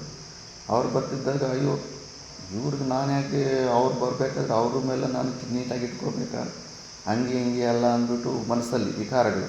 ನಾವು ನಮ್ಮ ಲೆಕ್ಕಾಚಾರ ನಾವು ಹಾಕ್ಕೊಂತೀವಲ್ಲ, ಒಳ್ಳೆ ಯಾವುದೋ ಹೋಟ್ಲಲ್ಲಿ ರೂಮ್ ಬಾಯ್ ಕೆಲಸ ಮಾಡ್ದಂಗಿದೆ ನನ್ನ ಬದುಕು, ನಾ ಯಾಕೆ ಮಾಡಬೇಕು ಅನ್ನೋ ಒಂದು ವಿಚಾರ ಇತ್ತು. ಅವ್ರು ನೋಡಿದ್ರು, ಅವ್ರ ಕೆಲಸ ಹೇಳಿದ ಮೇಲೆ ಕೂಡ ಸ್ವಲ್ಪ ಹಾವಭಾವಗಳು ಗೊತ್ತಾಗ್ಬಿಡುತ್ತೆ, ಮಾಡೋದಕ್ಕೆ ಇಂಟ್ರೆಸ್ಟೇ ಇಲ್ಲ ಅಂತ. ಏನು ಸಮಸ್ಯೆ ಅಂತ ಹೇಳಿದ್ರು. ನಾನು ಮನಸ್ಸಲ್ಲಿದ್ದು ಹೇಳ್ಬಿಡ್ತಾ ಇದ್ದೆ. ನನ್ನ ಮೈಂಡಲ್ಲಿ ಹಿಂಗೆ ಬರ್ತಾಯಿದ್ದೆ, ಗುರುಗಳೇ ಏನೋ ಬ್ರಹ್ಮಚಾರಿ ಸಾಧುಗಳು ಬರಬೇಕಂದ್ರೆ ಅವ್ರ ರೂಮಿಗೆ ನಾನು ಕ್ಲೀನ್ ಮಾಡಿ ರೆಡಿಯಾಗಿ ಇಟ್ಕೋಬೋದು. ಅದರ ಗೃಹಸ್ಥರಿಗೂ ನಾವು ಅವ್ರು ಯಾರೋ ಬರ್ತಾಯಿದ್ದಾರೆ ಅಂದ್ಬಿಟ್ಟು ಅವ್ರ ರೂಮೆಲ್ಲ ಕಸ ಹೊಡೆದು ನೀಟಾಗಿ, ಅದೇನು ಧೂಳು ಕೂಡ ಕಾಣಿಸಬಾರ್ದು ಅವ್ರಿಗೆ, ಅಷ್ಟು ನೀಟಾಗಿ ಆ ಜಾಗದಲ್ಲಿ ಟವಲ್ಲು ಸೋಪು ಎಲ್ಲ ರೆಡಿ ಮಾಡಿಡಬೇಕು. ನನಗೆ ಮನಸ್ಸು ಇಷ್ಟ ಆಗ್ತಾಯಿಲ್ಲ ನನಗೆ ಅಂದರು. ಪಕ್ಕದಲ್ಲೇ ಒಂದು ರೆಸಾರ್ಟ್ ಇತ್ತು, ಕಾವೇರಿ ನದಿ ಪಕ್ಕದಲ್ಲೇ ಆಶ್ರಮ ಇತ್ತು. ಅಲ್ಲಿ ಅವರು ಆಶ್ರಮ ದಾನ ಮಾಡಿದವ್ರ ರೆಸಾರ್ಟ್ ಇತ್ತು. ಒಂದು ದಿವಸಕ್ಕೆ 2,000 2-3 ಪ್ರಕಾರ ರೂಮ್ ಇತ್ತು. ಒಂದು ರೂಮಿಗೆ 3,000 ಇತ್ತು. ಸೇಮ್ ನಾವು ನಮ್ಮ ಆಶ್ರಮದಲ್ಲಿ ಏನು ರೂಮ್ ಇತ್ತು ಅದೇ ಥರ ರೂಮುಗಳು ಅಲ್ಲಿ ಅವರೇ ಕಟ್ಸಿದ್ದು 2. ಒಂದು ದಿವಸಕ್ಕೆ 2,000 2,500 ಅದರ ಬೆಲೆ ಇತ್ತು. ಮತ್ತು ಅಷ್ಟು ಅಂಥ ವ್ಯವಸ್ಥೆ ನೀನು ಇಲ್ಲಿ ಇದೆಯಾ? ಮತ್ತು ಈ ವ್ಯವಸ್ಥೆ ಯಾರು ಮಾಡಿದ್ದು? ಮೇಲ್ಗಡೆಯಿಂದ ಏನಾದರೂ ರೊಕ್ಕ ಏನಾದರೂ ಮಳೆ ಸುರಿಯುತ್ತಾ? ಹೆಂಗೆ ಬರುತ್ತೆ ಹೇಳಿ? ಮತ್ತು ಆಶ್ರಮಕ್ಕೆ ರೊಕ್ಕ ಹೆಂಗೆ ಬರುತ್ತೆ? ಭಕ್ತರಿಂದನೇ ಬರೋದು. ಮತ್ತು ಅಂಥ ಭಕ್ತರಿಂದ ಬಂದಾಗ ಯಾವತ್ತೂ ಒಂದು ದಿವಸ ಅವರ ವಾರ ತಿಂಗಳಿಗೆ ಒಂದು 5 ದಿವಸ 10 ದಿವಸ ಒಂದು 6 ತಿಂಗಳಿಗೆ ಒಂದು ಸತಿ ಬರ್ತಾರೆ. ಅವ್ರು ಬಂದಾಗ ಆಯಿಷ್ಟು ನೀನು ಸೇವೆ ಮಾಡಲಿಲ್ಲ ಅಂದರೆ ನಿನ್ನ ಮನಸ್ಸು ಏನಾಗಿದೆ ನಿನಗೆ ಅರ್ಥ ಆಗ್ತಾ ಇದೆಯಾ? ಅಂದರೆ ನಿನ್ನ ಸವಲತ್ತು ಸಲುವಾಗಿ ಅವರೆಲ್ಲ ಕಷ್ಟಪಟ್ಟು ಬೆಳಗ್ಗಿಂದ ಸಾಯಂಕಾಲ ತನಕ ಉದ್ಯೋಗ ಮಾಡಿ ಬೆವರು ಸುರಿಸ್ಕೊಂಡು ಅವ್ರ ಮಕ್ಕಳು ಅಂತ ಸ್ವಾರ್ಥ ನೋಡ್ಕೊಳ್ತೀರಾ? ನಿನಗೆಲ್ಲ ರೂಮ್ ಕಟ್ಕೊಡ್ಬೇಕು, ನಿನ್ನ ಊಟದ ವ್ಯವಸ್ಥೆ ಎಲ್ಲ ಮಾಡಿಕೊಡ್ಬೇಕು.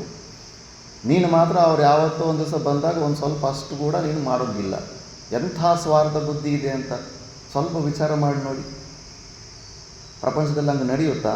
ಇನ್ನೊಬ್ಬರ ಪರಿಶ್ರಮದಲ್ಲಿ ನಾವು ಜೀವನ ಮಾಡೋದು ಒಳ್ಳೆಯದು. ಅದು ಆವಾಗ ನನಗೆ ಬ್ರೈನ್ಗೆ ಸ್ವಲ್ಪ ಶಾಕ್ ಆಯಿತು. ಹೌದಲ್ಲ, ಇದ್ರ ಬಗ್ಗೆ ಯೋಚನೆ ಮಾಡಿಲ್ಲ. ಸಾಮಾನ್ಯ ಗೃಹಸ್ಥರಿಗೆ ಬರೋವ್ರಿಗೆ ಅರ್ಥ ಆಗ್ತಾಯಿದೆ. 3-4 ದಿವಸ ಇದ್ದುದ್ರಾಗ ನಾವು ಇಷ್ಟು ದಿವಸ ಊಟ ತಿಂದು ಹೋಗಿದ್ದೀವಿ, ಏನೋ ಒಂದು ದಕ್ಷಿಣ ಕೊಟ್ಟು ಹೋಗ್ಬೇಕಂದ್ಬಿಟ್ಟು. ಆಶ್ರಮದಲ್ಲಿ ಈ ಒಂದು ಇಷ್ಟೊಂದು ಒಳ್ಳೆಯ ವ್ಯವಸ್ಥೆ, ಮ್ಯಾಕ್ಸಿಮಮ್ ಸ್ವತಂತ್ರತೆ ಎಷ್ಟು ಕೊಡಬೇಕು ಅಷ್ಟೊಂದೆಲ್ಲ ಪರಮಾತ್ಮ ಕೊಟ್ಟಿರ್ತಾನೆ. ನಮ್ಮ ಬುದ್ಧಿ ಅಂತಃಕರಣ ಶುದ್ಧಿನೇ ಇಲ್ಲ, ಮಲಿನ ಅಂತಃಕರಣ ಇರುತ್ತೆ. ಎಲ್ಲ ಇಂಥ ಫಾಲ್ತು ಹಸುರ ಥರ ಲೆಕ್ಕಾಚಾರ ಆಡ್ಕೊಂಡು ಹೋಗ್ತಾ ಇರ್ತೀವಿ. ಎಲ್ಲಿ ಯಾವುದಾದ್ರೂ ಮನೆಯಲ್ಲಿ ತಂದೆ ತಾಯಿ ಈ ಥರ ವ್ಯವಸ್ಥೆ ಮಾಡಿಕೊಡ್ತಾರೆ? ಏನು ಕೆಲಸ ಮಾಡಿದ್ರು ಕೇವಲ ಬೆಳಗ್ಗೆನೇ ಸ್ವಾಧ್ಯಾಯ ಪ್ರವಚನ ಮಾಡಿಕೊಂಡು ನಿಮ್ಮ ಸ್ವಂತ ಮನೆಯಲ್ಲಿ ಇದ್ದು ನೋಡಿ, ಯಾರ್ದಾದ್ರೂ ಮನೆ ಆಗಲಿ ಪಿತ್ರಾರ್ಜಿತ ಆಸ್ತಿ 100 ಕೋಟಿ 150 ಕೋಟಿ ಇರೋರಂಥವ್ರು ಕೂಡ ಮಗನಿಗೆ ಇಂಥ ವ್ಯವಸ್ಥೆ ಮಾಡಿಕೊಡೋದಿಲ್ಲ ಮೋಕ್ಷ ಸಾಧನೆ ಸಲುವಾಗಿ. ಒಂದು ಮನೆಯಲ್ಲಿ ತೋರಿಸ್ಬಿಡಿ, ಏನು ಮಾಡಿದ್ರೆ ಆರಾಮಾಗಿ ಹಿಂಗೆ ಈ ಥರ ಸ್ವಾಧ್ಯಾಯ ಮಾಡ್ಕೊಂಡಿರ್ತದೆ. ಪ್ರಪಂಚದಲ್ಲಿ ಎಲ್ಲೂ ಇಲ್ದಿರೋ ಅಂಥ ಸವಲತ್ತು ನಮಗೆ ಸಿಕ್ಕಿದಾಗ ಅದನ್ನು ಸರಿಯಾಗಿ ಸಾಧನೆ ಮಾಡಿ ಸದ್ವಿನಿಯೋಗ ಮಾಡಲಿಲ್ಲ ಅಂದರೆ ಪರಮಾತ್ಮ ಕೂಡ ಇನ್ನೆಷ್ಟು ಸಹಾಯ ಮಾಡೋಕ್ಕಾಗುತ್ತಪ್ಪ. ಇನ್ನು ಯಾವ ರೀತಿಯಲ್ಲಿ ಪರಮಾತ್ಮ ಕೂಡ ಯಾವುದಾದ್ರೂ ಬಂದರೆ ಯಾವುದೋ ಒಂದು ಶರೀರ ತಗೊಂಡು ಬರಬೇಕು, ಈ ಥರದೊಂದು ವ್ಯವಸ್ಥೆ ಮಾಡಬೇಕು, ಈ ಥರದ್ದು ಶಾಸ್ತ್ರದ ವಿಷಯನ್ನೇ ಶರೀರದ ತಾದಾತ್ಮ್ಯ ತಗೊಳ್ಳೋದಕ್ಕೆ ಒಂದು ಪ್ಲ್ಯಾಟ್ಫಾರ್ಮ್ ಕ್ರಿಯೇಟ್ ಮಾಡಿಕೊಡ್ಬೇಕು. ಹಿಂಗೆಲ್ಲ ಮಾಡಲೇಬೇಕು. ಬ್ರಹ್ಮಲೋಕದಲ್ಲಿ ಹೋದ್ರೂ ಕೂಡ ಇದೇ ಸಿಸ್ಟಮೇ. ಉಪನಿಷತ್ತಿಂದಾನೇ ಅಲ್ಲೂ ಕೂಡ ಮೋಕ್ಷ. ಏನು ಸ್ವಿಚ್ ಬಟನು ಒತ್ತದಂಗೆ ಹಂಗೆಲ್ಲ ಸಿಗೋದಿಲ್ಲ ಮೋಕ್ಷ. ಎಲ್ಲ ಸ್ವಯಂವಾಗಿ ಸ್ವಂತವಾಗಿ ವಿಚಾರ ಮಾಡ್ಕೋಬೇಕಾಗಿರುತ್ತೆ. ಅದಕ್ಕೆ ಸಾಮಾನ್ಯ ಅಲ್ಲ ವಿದ್ಯಾರ್ಥಿ ಅಂದ್ಕೊಂಡು ಶಿಷ್ಯ ಅಂದ್ಕೊಳ್ಳೋದು. ನನಗೆ 2 ವರ್ಷ ವೇದಾಂತ ಹೋದ ಮೇಲೆ ಅರ್ಥ ಆಯಿತು, ನಾನಿನ್ನೂ ಈ ಮಾರ್ಗಕ್ಕೆ ಯೋಗ್ಯ ಅಧಿಕಾರಿ ಕೂಡ ಅಲ್ಲ, ವೇದಾಂತದಲ್ಲಿ ಅಧಿಕಾರಿತ್ವ ಕೂಡ ಇಲ್ಲ ಅಂತ ಅದು ನಿರ್ಣಯ ಆಯಿತು. ಅವರಂದ್ರೆ ಹಬ್ಬ 2 ವರ್ಷ ತಗೊಳ್ತೀನಿ ನಿನಗೆ ಈ ನಿರ್ಣಯ ಬರೋದಕ್ಕೆ ಅಂದ್ಬಿಟ್ಟು. ಮತ್ತು ಶಾಸ್ತ್ರದಲ್ಲೇ ಅಂಥ ಶಿಷ್ಯರು ಗುರು ಶಿಷ್ಯರ ಸ್ಟೋರಿಗಳು ಏನಕ್ಕೆ ಟೈಮ್ ಪಾಸ್ಗೆ ಬಂದಿರೋದು. ಎಂಥ ಶಿಕ್ಷೆ ಹೋಗಲಿ, ಅದೇನೋ ಮಹಾಭಾರತ ಕಲ್ಪನೆ ಅನ್ಕೋಬೋದು. ಸಿದ್ಧಾರೂಢ ಸ್ವಾಮಿ ಚರಿತ್ರೆ ನೋಡಿ, ಎಷ್ಟು ವರ್ಷಪ್ಪ, 14 ವರ್ಷ ಅಲ್ಲ 12 ವರ್ಷ. ಒಳಗಡೆ ರೂಮ್ ಕೂಡ ಕೊಟ್ಟಿರೋದಿಲ್ಲ. ಕುದುರೆ ಸಗಣಿ ಕುದುರೆ ಹಾಸು ಏನೋ ಇರುತ್ತೆ, ಕುದುರೆ ಸಗಣಿ ಎತ್ತಾಕುವಂಥ ಸೇವೆ ಕೊಟ್ಟಿರ್ತಾರೆ. ಮತ್ತು ಏನು ಊಟನೂ ನೀಡೋದಿಲ್ಲ ಆಶ್ರಮ. ನಿನ್ನ ಸವಲತ್ತು ನೀನು ನೋಡ್ಕೊಂಬ ಹೋಗು ಅಂದ್ಬಿಟ್ಟು ಅವನು ಭಿಕ್ಷಾಟನೆ ಮಾಡ್ಕೊಂಬರ್ಬೇಕು, ಅವನೇ ಎಲ್ಲ ನೋಡ್ಕೊತಾ ಇರಬೇಕು. ಮತ್ತು ಅದೆಲ್ಲ ಇನ್ನು ಶಿಷ್ಯನ ಲಕ್ಷಣ, ಗುರುವಿನ ಊಟದ ವ್ಯವಸ್ಥೆ ಕೂಡ ಶಿಷ್ಯನ ನೋಡ್ಕೋಬೇಕು. ಈಗ ಉಲ್ಟಾ ಆಗ್ತಾ ಇದೆ. ಶಿಷ್ಯರಿಗೇನು ಟೆನ್ಷನ್ನೇ ಇರೋದಿಲ್ಲ, ಗುರುಗಳೇ ಟೆನ್ಷನ್ ತಗೋಬೇಕು. ಫಂಡ್ಸ್ ತೊಗೊಂಬರೋಕ್ಕೂ ಗುರುಗಳು ಟೆನ್ಷನ್ ಕೊಡಬೇಕು, ಮೇಂಟೆನೆನ್ಸ್ಗೂ ಎಲ್ಲ ಟೆನ್ಷನ್ ತಗೋಬೇಕು. ಆದರೂ ಶಿಷ್ಯರಿಗೆ ಕುತ್ಕೊಂಡು ಸಾಧನೆ ಮಾಡೋದು ಕಷ್ಟ ಆಗಿಬಿಟ್ಟಿದೆ. ಇದು ಹಿಂಗೆ ಆಗೋದಿಲ್ಲ. ನಾವು ಅಂದ್ಕೊತೀವಿ ಈ ಥರ ಮೋಕ್ಷ ಅಂದರೆ ತುಂಬ ದೂರ ಇರುತ್ತೆ. ಆ ಶಿಷ್ಯನಲ್ಲಿರೋ ಗುಣಗಳು ನಮ್ಮಲ್ಲಿ ಬರಲಿಲ್ವಾ, ಸಾಕ್ಷಾತ್ ಬ್ರಹ್ಮ ಬಂದರೂ ಕೂಡ ಬ್ರಹ್ಮನೂ ಕೂಡ ರಿಜೆಕ್ಟ್ ಮಾಡಿಬಿಟ್ಟು ಮುಂದೆ ಹೋಗ್ಬಿಡ್ತಾನೆ ನಾವು. ಇದೇ ತಪ್ಪುಗಳು ನಡೀತಾ ಇರುತ್ತೆ. ಅದಕ್ಕೆ ಇವೆಲ್ಲ ವಿಚಾರ ಮಾಡಬೇಕು. ಮಹಾಭಾರತದ ಸ್ಟೋರಿ ಇವೆಲ್ಲ ಏನಕ್ಕೆ ಬಂದು. ಮತ್ತು ಇನ್ನೊಬ್ಬ ವೇದಾಂತ 3ನೇ ಶಿಷ್ಯ ಗುರುಕುಲದಲ್ಲಿ ನೇಗಿಲಿಗೆ ಹಸುನೆಲ್ಲ ಕಟ್ಟೋದು. ಆ ವೇದ ಅದು ಅವನಿಟ್ಕೊಂಡು ಹಸು ಥರ ನೇಗಿಲನ್ನು ಉಣ್ಬೇಕು ಬಿಸಿಲಲ್ಲಿ. ಹೊರಗಡೆ ಬಂದು ನಿಂತ್ಕೊಳ್ಳೋದು ಕಷ್ಟ ಆಗುತ್ತೆ ನಮಗಿಂತ ಬಿಸಿಲಲ್ಲಿ. 10-12 ವರ್ಷ ಅವನು ಹಸು ಥರ ನೇಗಿಲಿಗೆ ಕಟ್ಟಾಕಿರ್ತಾರೆ, ಆ ಸೇವೆ ಮಾಡಿರ್ತಾನೆ. ಅಷ್ಟಾದಮೇಲೆ ಸಂತುಷ್ಟಿ ಆಗಿಬಿಟ್ಟು ಮತ್ತೆ ಅವನಿಗೆ ಗುರುಗಳು ಆಶೀರ್ವಾದ ಅಷ್ಟೇ, ನಿನ್ನಲ್ಲಿ ಯೋಗ್ಯವಾದ ಪಾತ್ರದ ಮೇಲೆ ವಿದ್ಯೆ ಕಷ್ಟ ಇರೋದಿಲ್ಲ, ಒಂದು ಕ್ಷಣದಲ್ಲೆಲ್ಲ ಬಂದ್ಬಿಡುತ್ತೆ. ಫಸ್ಟು ನಾವು ಯೋಗ್ಯವಾದ ಶಿಷ್ಯರಾಗಬೇಕನ್ನೋದು ಅದು ತಿಳ್ಕೋಬೇಕು. ಇಲ್ಲ ಅಂದರೆ ಇದೇನಿದು 16ನೇ ಶ್ಲೋಕ ಇದು ಮುಗಿದೋಗುತ್ತೆ ಈ ಸ್ಟೋರಿ. ನಾವು ಏನು ಹುಡುಕ್ತಾ ಇದ್ದೀವೋ ಪರಮಾನಂದ ಸ್ಥಿತಿ, ಕಂಪ್ಲೀಟ್ ಸ್ವತಂತ್ರ ಹೋರಾಟಗಾರ ಥರ ಏನೆಲ್ಲ ಪ್ರಯತ್ನ ಮಾಡ್ತಾಯಿದ್ದೀವಿ, ಎಲ್ಲ ಪ್ರಕಾರದಿಂದ ನಾನು ಸ್ವತಂತ್ರವಾಗಿ ಇರಬೇಕಂದ್ಬಿಟ್ಟು ಆ ಸ್ವತಂತ್ರದ ಬಗ್ಗೆನೇ ಇಲ್ಲಿ ಜ್ಞಾನ ಕೊಡ್ತಾಯಿದೆ. ಇವೆಲ್ಲ ಅಧಿಕಾರಿತ್ವಲ್ಲ ಅಂದರೆ ಎಲ್ಲಿ ಧಾರಣೆ ಆಗುತ್ತೆ? ಇದು ಆಗೋದೇ ಇಲ್ಲ, ಅದು ಚಾನ್ಸೇ ಇಲ್ಲ. ಶಬ್ದಗಳು ಸೊಯ್ ಅಂತ ಕಿವಿಗೆ ಬಂದು ಸೊಯ್ ಅಂತ ಹೊರಟೋಗ್ತಾ ಇರ್ತಾರೆ. ಆದ್ದರಿಂದ ಇದನ್ನು ನಾವು ಮತ್ತೆ ಸ್ವಲ್ಪ ಸ್ಟೆಪ್ ಬೈ ಸ್ಟೆಪ್ ಆಗಿ ನಾವು ವಿಚಾರ ಮಾಡಬೇಕು. ಇವಾಗ ಈ ವಿಚಾರದಲ್ಲಿ ಫಸ್ಟು ನಾವಿವಾಗ ಸಮಾನಾಧಿಕರಣ ಇಲ್ಲಿ ತನಕ ಭಾಷೆ ನೋಡಿದ್ವಲ್ಲ, ಸರ್ವತ್ರ ದ್ವೇ ಬುದ್ಧಿ ಸರ್ವೈ ಉಪಲಭ್ಯತೆ ಸಮಾನಾಧಿಕರಣೆ ಅಂತ ಅಲ್ಲಿ ತನಕ ಭಾಷೆ ಆಗಿತ್ತು. ಎಲ್ಲಿ ತನಕ ಭಾಷೆ ಆಗಿರುತ್ತೆ ಅಲ್ಲಿ ಪೆನ್ಸಿಲಲ್ಲಿ ಪಾಠ ಮುಗಿದ ಮೇಲೆ ಅಲ್ಲಿ ಸ್ವಲ್ಪ ಇಂಟು ಮಾರ್ಕರ್ ಹಾಕ್ಕೊಂಡ್ರಿ ನೆಕ್ಸ್ಟ್ ಡೇ ಮತ್ತು ಎಲ್ಲಿ ಪಾಠ ಮುಗಿದಿತ್ತು ಅನ್ನೋದಕ್ಕೆ. ನೆನ್ನೆ ನಡೆದ ವಿಚಾರದಲ್ಲಿ ಮೊನ್ನೆ ಏನಾಗಿತ್ತಂದರೆ ಪೂರ್ವಪಕ್ಷ ರೂಪದಲ್ಲಿ ಪ್ರಶ್ನೆಗಳು ಸ್ಟಾರ್ಟ್ ಆಗಿತ್ತು. ಆ ಪ್ರಶ್ನೆಗಳು ಪೂರ್ವಪಕ್ಷಿ ಕೇಳಿದ ಪ್ರಶ್ನೆಯಲ್ಲಿ ಇಲ್ಲ ಅದಂಗೆ ಅಸತ್ತಿನ ಭಾವ ಬರೋದಿಲ್ಲ ಅಂದರೆ ಹೇಗೆ, ಮತ್ತು ನಾವು ನಿಜವಾಗ್ಲೂ ಅಭಾವ ರೂಪದಲ್ಲೇ ಇರ್ತೀವ ಅಂದ್ಬಿಟ್ಟು, ಮತ್ತು ಎಲ್ಲವೂ ಕೂಡ ನಾ ಅಸತಃ ಅವಿದ್ಯಮಾನಸ ಶೀತೋಷ್ಣಾದಿ, ನಮ್ಮ ಶರೀರ ನಿಮಿತ್ತದಿಂದ ನಮಗೆ ದುಃಖಗಳು ಬರ್ತಾ ಇದೆ. ಫಸ್ಟು ಶೀತೋಷ್ಣಾದಿ ಸುಖ ದುಃಖಗಳೆಲ್ಲ ಏನೆಲ್ಲ ಇರ್ತಾವೋ ಅದನ್ನು ಸಹನೆ ಮಾಡು ಅಂತಾನೆ. ಸಹನೆ ಮಾಡು ಅಂತ ಹೇಳಿದ ಮೇಲೆ ಮತ್ತು ವಾಸ್ತವಿಕ ಅವು ಇಲ್ಲವೇ ಇಲ್ಲ ಅಂತ ಹೇಳ್ತಾ ಇದ್ದಾನೆ. ಶೀತೋಷ್ಣ ಸುಖ ದುಃಖಗಳು ನಿಜವಾಗ್ಲೂ ಅವು ಇಲ್ಲವೇ ಇಲ್ಲ. ಕಾರಣದ ಸಮೇತ ಅವು ಪ್ರಮಾಣಗಳಿಂದ ನೀನು ನಿರೂಪಣೆ ಕೂಡ ಅವು ಇದೆ ಅಂತ ನಿರೂಪಣೆ ಮಾಡೋದಕ್ಕೆ ಕೂಡ ಆಗೋದಿಲ್ಲ. ವಿವೇಕಾನಂದ ಕೂಡ ಇದೆ ಅಂತಿದ್ರು. ಫಸ್ಟ್ ನೀನು ಈ ಸೃಷ್ಟಿ ಇದೆ ಅಂತ ನಿರೂಪಣೆ ಮಾಡು ಅಂತಿದ್ರು. ಯಾರಾದರೂ ಹೆಚ್ಚು ಪ್ರಶ್ನೆ ಕೇಳೋಕ್ಕೆ ಸ್ವಲ್ಪ ಡೀಪಾಗಿ ವಿಚಾರ ಹೋದರೆ, ಈ ಸೃಷ್ಟಿ ಇದೆ ಅಂತ ನಿರೂಪಣೆ ಮಾಡು, ಯಾವ ಆಧಾರದಿಂದ? ತ್ರಿಕಾಲ ಅಬಾಧ್ಯತ್ವ ಈ ಸೃಷ್ಟಿನಲ್ಲಿ ಎಲ್ಲಿದೆ? ಜಾಗ್ರತ ಅವಸ್ಥೆಯಲ್ಲಿರುತ್ತೆ, ಸ್ವಪ್ನಾವಸ್ಥೆಯಲ್ಲೇ ಅಲ್ಲಿ ಇರ್ತಾ ಇಲ್ಲ ಆ ಪ್ರಪಂಚ. ಅಲ್ಲಿ ಮತ್ತೆ ಹೊಸ ಪ್ರಪಂಚ ಸೃಷ್ಟಿ ಮಾಡ್ಕೊತೀವಿ. ಸುಷುಪ್ತಿ ಅವಸ್ಥೆಯಲ್ಲಿ ಯಾವುದು ಪ್ರಪಂಚ ಇಲ್ಲವೇ ಇಲ್ಲ ನಾವಿದ್ದರೂ ಕೂಡ. ಮತ್ತು ತ್ರಿಕಾಲ ಅಬಾಧ್ಯತ್ವ ಅಂತ ಪ್ರಪಂಚ ಇಲ್ಲವೇ ಇಲ್ಲ ಅಂದಮೇಲೆ ಅದು ಕಾರಣದ ಸಮೇತ ಕಂಪ್ಲೀಟಾಗಿ ಅದು ಇಲ್ಲವೇ ಇಲ್ಲ ಅಂದ್ಬಿಟ್ಟು. ಇವಾಗ ಒಂದು ದೃಷ್ಟಾಂತ ಕೊಟ್ಟಿವಿ. ಮಣ್ಣು ಅನ್ನೋದು ಕಾರಣ. ಮಣ್ಣಿಂದ ಮಾಡಿರೋಂಥ ಮಡಿಕೆ, ಪ್ಲೇಟು ಏನೆಲ್ಲ ಮಾಡಿರ್ತೀವಿ ಮಣ್ಣಿಂದ, ಅವೆಲ್ಲ ವಿಚಿತ್ರಗಳು. ಆ ಎಲ್ಲ ಮಡಿಕೆಯಲ್ಲಾಗಲಿ ಪ್ಲೇಟಲ್ಲಾಗಲಿ, ಮಣ್ಣಿಂದ ಮಾಡೋ ಪ್ಲೇಟಲ್ಲಾಗಲಿ, ಅಲ್ಲಿ ಮಣ್ಣಿನ ಅಂಶ ತೆಗೆದುಬಿಟ್ರೆ ಅಲ್ಲಿ ವಾಸ್ತವವಾಗಿ ಸಪ್ರೇಟಾಗಿ ಇನ್ನೇನು ಹೊಸ ಪದಾರ್ಥ ಇಲ್ಲ. ಅಲ್ಲಿ ಹೊಸ್ದಾಗೇನು ಹೆಸರೊಂದು ಹೊಸ್ದಾಗಿ ಕೊಟ್ಟಿದ್ವಿ, ಮತ್ತು ಒಂದು ಶೇಪು, ಕಂಬು ಗ್ರೀವಾದಿಮಾನ ಅಂದ್ಬಿಟ್ಟು. ಆ ಹೆಸರು ಶೇಪು ಅನ್ನೋದು ಕಾರಣದ ಅತಿರಿಕ್ತವಾಗಿ ಅದನ್ನು ನಿರೂಪಣೆ ಮಾಡೋದಕ್ಕೆ ಸಾಧ್ಯವೇ ಇಲ್ಲ. ಕಾರಣ ಇದ್ದರೆ ಕಾರಣದ ಸಮೇತ ಅದನ್ನು ನಿರೂಪಣೆ ಮಾಡಬಹುದು. ಇವಾಗ ನಾವು ಆ ಥರ ಒಂದು ದೃಷ್ಟಾಂತ ಹೇಳ್ಬಿಟ್ವಿ. ಅದಕ್ಕೆ ಮೃತ್ತಿಕಾ ಅನ್ನೋದು ಸತ್ಯ, ಮಿಕ್ಕಿದ್ದೆಲ್ಲ ಕೂಡ ಮಿಥ್ಯ ಅಂದ್ಬಿಟ್ಟು. ವಿವೇಕ ಚೂಡಾಮಣಿಯಲ್ಲಿ ಶ್ಲೋಕ ಬಂದಿತ್ತು. ಮೃತ್ಕಾರ್ಯಂ ಸಕಲಂ ಘಟಾದಿ ಸತತಂ ಮಿನ್ಮಾತ್ಮವೇವಾಭಿತಃ ತದ್ವತ್ ಸಜ್ಜನಿತಂ ಸದಾತ್ಮಕಮಿದಂ ಸನ್ಮಾತ್ರಮೇವಾಖಿಲಂ ಯಸ್ಮಾನ್ನಾಸ್ತಿ ಸತಃ ಪರಂ ಕಿಂ ತದಪಿ ಸತ್ಯಂ ಸ ಆತ್ಮಾ ಸ್ವಯಂ ತಸ್ಮಾತ್ ತತ್ವಮಸಿ ಪ್ರಶಾಂತಮಮಲಂ ಬ್ರಹ್ಮಾದ್ವಯಂ ಯತ್ಪರಂ ಅಂತ. ಮೃತ್ಕಾರ್ಯ ಒಂದೇ ಸತ್ಯ ಇರುತ್ತೆ. ಆ ಮೃತ್ ಮಾತ್ರನೇ ಸತ್ಯ. ಮೃತ್ಕಾರ್ಯ ಎಲ್ಲವನ್ನೂ ಹೆಂಗೆ ಮಿಥ್ಯ ಆಗಿರುತ್ತೆ. ಹೆಸರು, ಆ ಶೇಪ್ ಏನಾದ್ರು ಕೊಟ್ಟಿದ್ವೋ ಸುಮ್ಮನೆ ನಮ್ಮ ವ್ಯವಹಾರಕ್ಕೆ ನಾವು ಇಟ್ಕೊಂಡಿರೋ ಹೆಸರುಗಳಷ್ಟೇ ಹೊರತು ಸಪ್ರೇಟಾಗಿ ಅದೊಂದು ವಸ್ತು ಥರ ಇಲ್ಲ. ಅದು ಇರೋದು ಮಣ್ಣು ಮಾತ್ರನೇ. ಆ ಥರ ಅದೇ ಥರ ನಿದ್ರಾ ಕಲ್ಪಿತ ದೇಶಕಾಲ ವಿಷಯ ಜ್ಞಾತ್ರಾದಿ ಸರ್ವಂ ಯಥಾ ಮಿಥ್ಯಾ ತದ್ವದಿಹಾಪಿ ಜಾಗೃತಿ ಜಗತ್ ಸ್ವಾಜ್ಞಾನ ಕಾರ್ಯತ್ವತಃ ಯಸ್ಮಾದೇವಂ ಶರೀರಕರಣ ಪ್ರಾಣಾಹಮಾಪಿ ಅಪಿ ಅಸತ್ ತಸ್ಮಾತ್ ತತ್ವಮಸಿ ಪ್ರಶಾಂತಮಮಲಂ ಬ್ರಹ್ಮಾದ್ವಯಂ ಯತ್ಪರಂ. ಅದೇ ಥರ ನಿದ್ರಾ ಕಲ್ಪಿತ ದೇಶಕಾಲ ವಿಷಯ. ಸ್ವಪ್ನದಲ್ಲಿ ನಿದ್ದೆ ಎಂಬ ಒಂದು ದೋಷದಿಂದ ಬಂದಿರುವಂಥ ದೇಶ ಕಾಲ ದೊಡ್ಡ ದೊಡ್ಡ ಸೃಷ್ಟಿಗಳನ್ನೇ ಸೃಷ್ಟಿ ಮಾಡಿಬಿಡ್ತೀವಿ ಸ್ವಪ್ನದಲ್ಲಿ.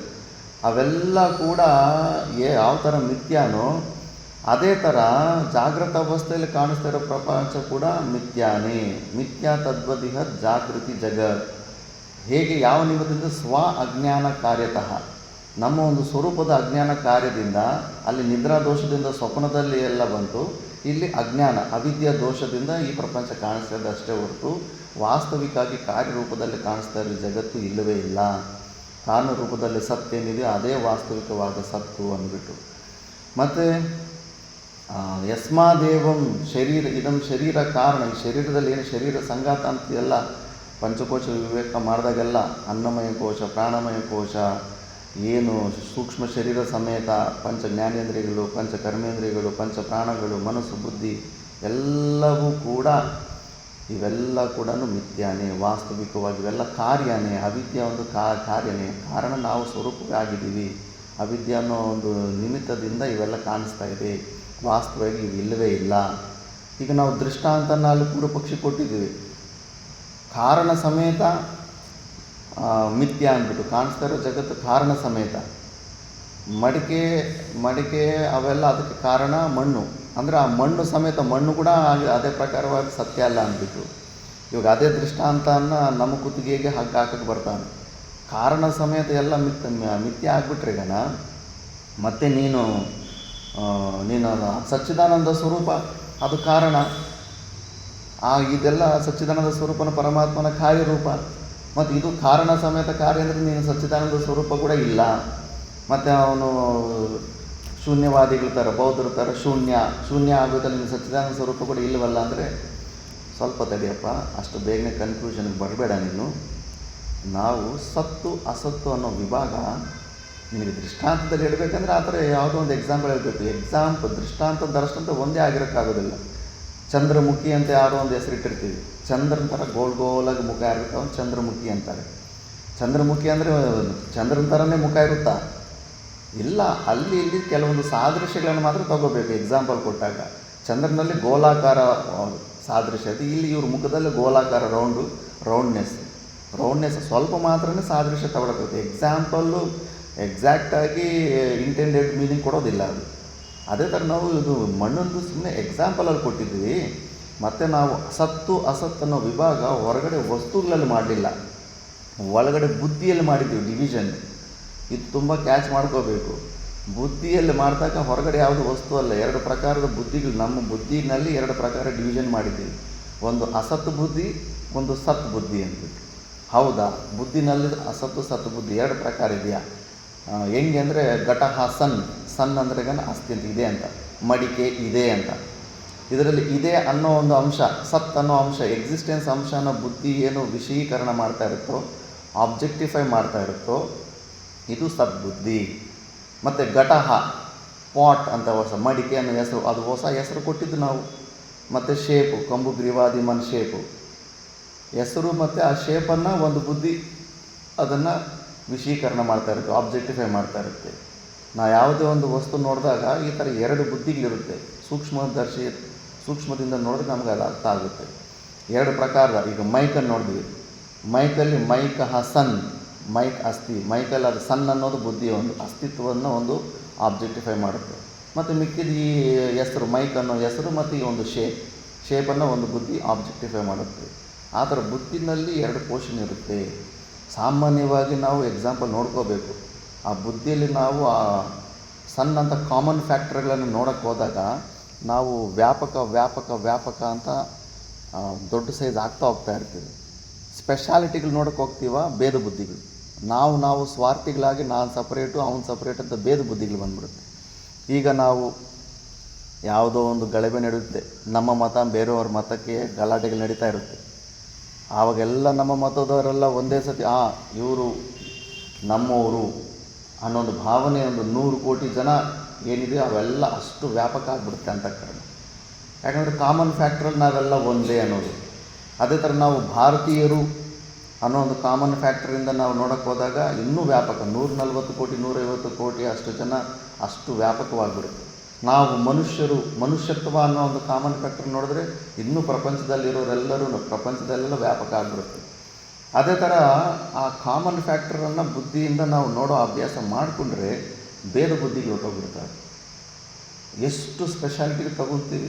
ನಾನು ಭಾರತೀಯ ಅನ್ನೋದೊಂದು ಪರಿಚಿನ್ನ ಬುದ್ಧಿ, ಅದರಲ್ಲಿ ನಾನು ಇಂಥ ಮತದವನು, ಮತ್ತು ಅದರಲ್ಲಿ ನಾನು ಇಂಥ ಜಾತಿಯವನು ಅಂದ್ಬಿಟ್ಟು, ಅದರಲ್ಲಿ ನಾನು ಬೆಳ್ಳಗಿರೋನಂತವನು, ನಾನು ಬುದ್ಧಿವಂತನು, ನಾನು ಎಷ್ಟೋ ನನಗೆ ಜ್ಞಾನವಂತ ಅಂತ ಎಷ್ಟೋ ಗುಣಗಳಿಂದ ನಾವು ಪರಿಚಿನ್ನ ಬುದ್ಧಿಯಲ್ಲಿ ಬಂದು ಸಣ್ಣ ಸೈಜ್ ಮಾಡ್ಕೊಂಡ್ಬಿಡ್ತೀವಿ.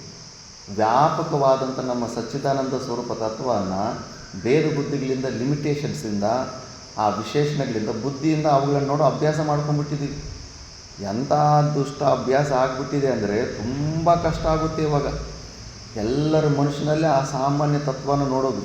ಮುಖ್ಯವಾಗಿ ನಾವು ಯಾರ ಜೊತೆ ಜಗಳ ಆಡಿರ್ತೀವೋ ಟ್ರೈ ಮಾಡಿ ನೋಡಿ, ನಿಮ್ಮ ವೇದಾಂತದ ತಾಕತ್ತು ಅಲ್ಲಿ ತೋರಿಸಿ ನೋಡಿ. ಯಾರ ಜೊತೆ ನಾವು ಜಗಳ ಆಡಿರ್ತೀವೋ, ಯಾರು ನಮ್ಮನ್ನು ಬೈದಿರ್ತಾರೋ ಅಲ್ಲಿ ಅವರಲ್ಲಿ ಕೇವಲ ಸಚ್ಚಿದಾನಂದ ಸ್ವರೂಪ ನಮ್ಮ ಅಂಶದ ಮಾತ್ರ ನೋಡೋ ಪ್ರಯತ್ನ ಮಾಡಿ. ಭಾರತ ಕೂಡ ಬಿಡ್ತೀವಿ. ಲಿಮಿಟೆಡ್ ಪರಿಚಿನ್ನ ಅಂದರೆ ಲಿಮಿಟೆಡ್.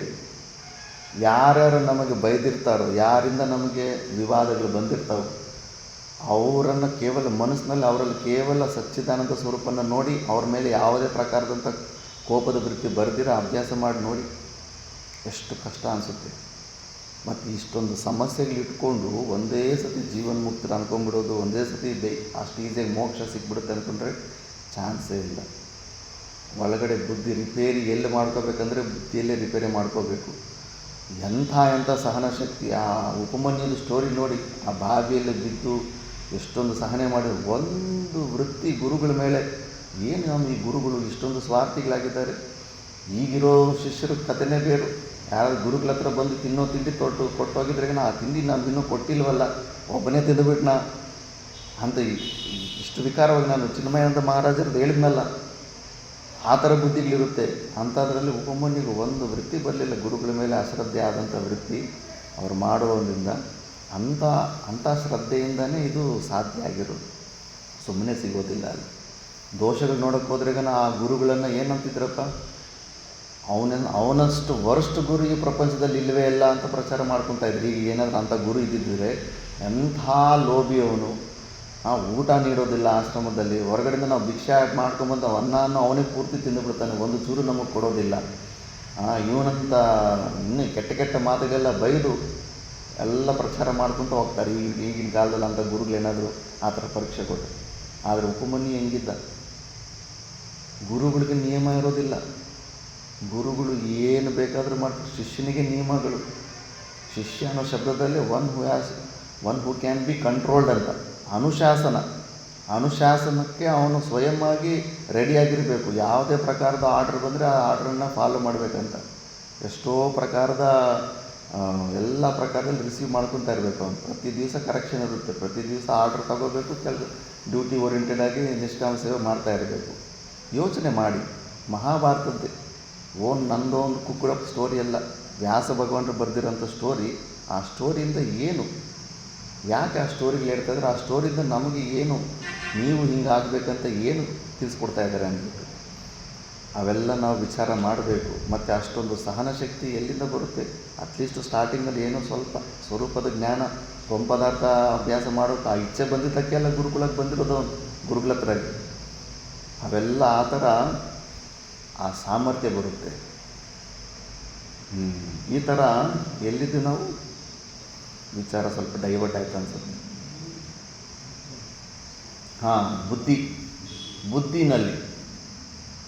ಬುದ್ಧಿನಲ್ಲಿ ನಾವು ರಿಪೇರಿ ಮಾಡ್ಕೋಬೇಕು. ಕೇವಲ ನಾವು ನಮಗೆ ಕಾಣಿಸ್ತಾ ಇರೋ ಪ್ರತಿಯೊಂದು ವಸ್ತುನಲ್ಲಿ ಕೂಡ ಸತ್ ಅನ್ನೋದು ಒಂದು ಅಂಶ ಇದೆ, ಪರಮಾತ್ಮನ ಅಂಶ. ಮಿಕ್ಕಿದ ಅಂಶ ಅದು ಅಂಶ ಅಷ್ಟೇ. ಅದು ಚಿತ್ತತ್ವ ಮತ್ತು ಆನಂದತ್ವ. ಈ ಆನಂದತ್ವ ಅನ್ನೋದು ಪ್ರಾಕ್ಟಿಕಲ್ಲಾಗಿ ಸೂಕ್ಷ್ಮದರ್ಶಿಗಳಿಗೆ ಅರ್ಥ ಆಗುತ್ತೆ. ಪ್ರತಿಯೊಂದು ವಸ್ತುನೂ ನಮಗೆ ಆನಂದ ಇಲ್ಲ ಅನ್ಬೋದು. ಯಾವುದಾದ್ರೂ ಒಂದು ವಸ್ತು ಹೆಸರು ಹೇಳಿ, ಈ ವಸ್ತು ಯಾರಿಗೂ ಆನಂದದಾಯಕ ಕೊಡೋದ್ರೆ ಎಲ್ಲರಿಗೂ ದುಃಖನೇ ಕೊಡುತ್ತೆ ಅನ್ನೋದು. ಅಂಥ ವಸ್ತು ಇಲ್ಲವೇ ಇಲ್ಲ ಪ್ರಪಂಚದಲ್ಲಿ.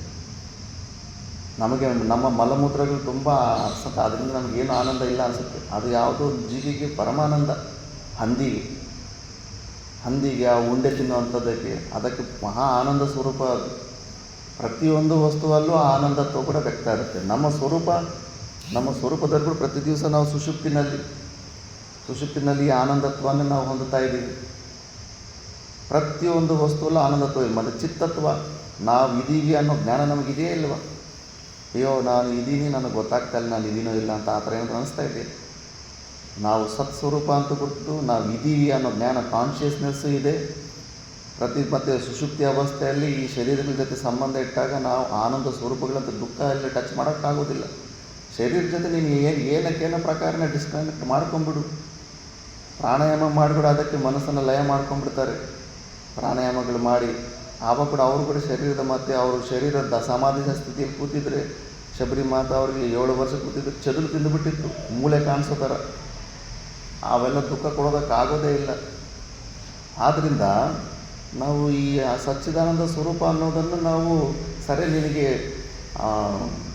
ಕಾನ್ಷಿಯಸ್ನೆಸ್ಸು ಮತ್ತು ಅಲ್ಟಿಮೇಟ್ ಹ್ಯಾಪಿನೆಸ್ಸು ಸ್ವರೂಪದ ಎಲ್ಲದರಲ್ಲಿ ನೋಡೋಕ್ಕಾಗ್ತಾ ಇಲ್ಲ ಅಂದಾಗ, ಈ ಸತ್ತು ಎಕ್ಸಿಸ್ಟೆನ್ಸ್ ರೂಪದಲ್ಲಿರೋ ಪರಮಾತ್ಮನ ಅಂಶ ಪ್ರತಿಯೊಂದು ವಸ್ತುನಲ್ಲೂ ಇದೆ. ಕುರ್ಸಿ ಇದೆ, ಚೇರ್ ಅಸ್ತಿ, ಟೇಬಲ್ ಅಸ್ತಿ, ಪುಸ್ತಕಂ ಅಸ್ತಿ, ಮೊಬೈಲ್ ಅಸ್ತಿ, ಎಲ್ಲದರಲ್ಲೂ ಅಸ್ತಿ ರೂಪೇಣ. ಎಕ್ಸಿಸ್ಟೆನ್ಸ್ ರೂಪದಲ್ಲಿ ಮಾತ್ರ ಪ್ರತಿಯೊಂದು ವಸ್ತುವಿನಲ್ಲಿ ಪರಮಾತ್ಮ ಇದ್ದೇ ಇದ್ದಾನೆ. ಇದನ್ನು ನಾವು ಗಮನಿಸಬೇಕು. ಬುದ್ಧಿಯಿಂದ ಕೇವಲ ಸಚ್ಚಿದಾನಂದ ಸ್ವರೂಪವನ್ನು ನಾವು ಗ್ರಹಣ ಮಾಡೋ ಅಭ್ಯಾಸ ನಾವು ಯಾವಾಗ ಬೆಳೆಸ್ಕೊತೀವೋ ಆವಾಗಲೇ ನಮಗೆ ಈ ಸಮಸ್ಯೆಗಳಿಂದ ಹೊರಗಡೆ ಬರೋದಕ್ಕಾಗುತ್ತೆ. ಆವಾಗ ನಿಜವಾಗಿ ನಾವು ನಿಜವಾದ ಭಕ್ತಿ ಅಂದರೆ, ನಿಜವಾದ ಸಾಧನೆ ಅಂದರೆ ಆವಾಗ ನಡೆಯುತ್ತೆ.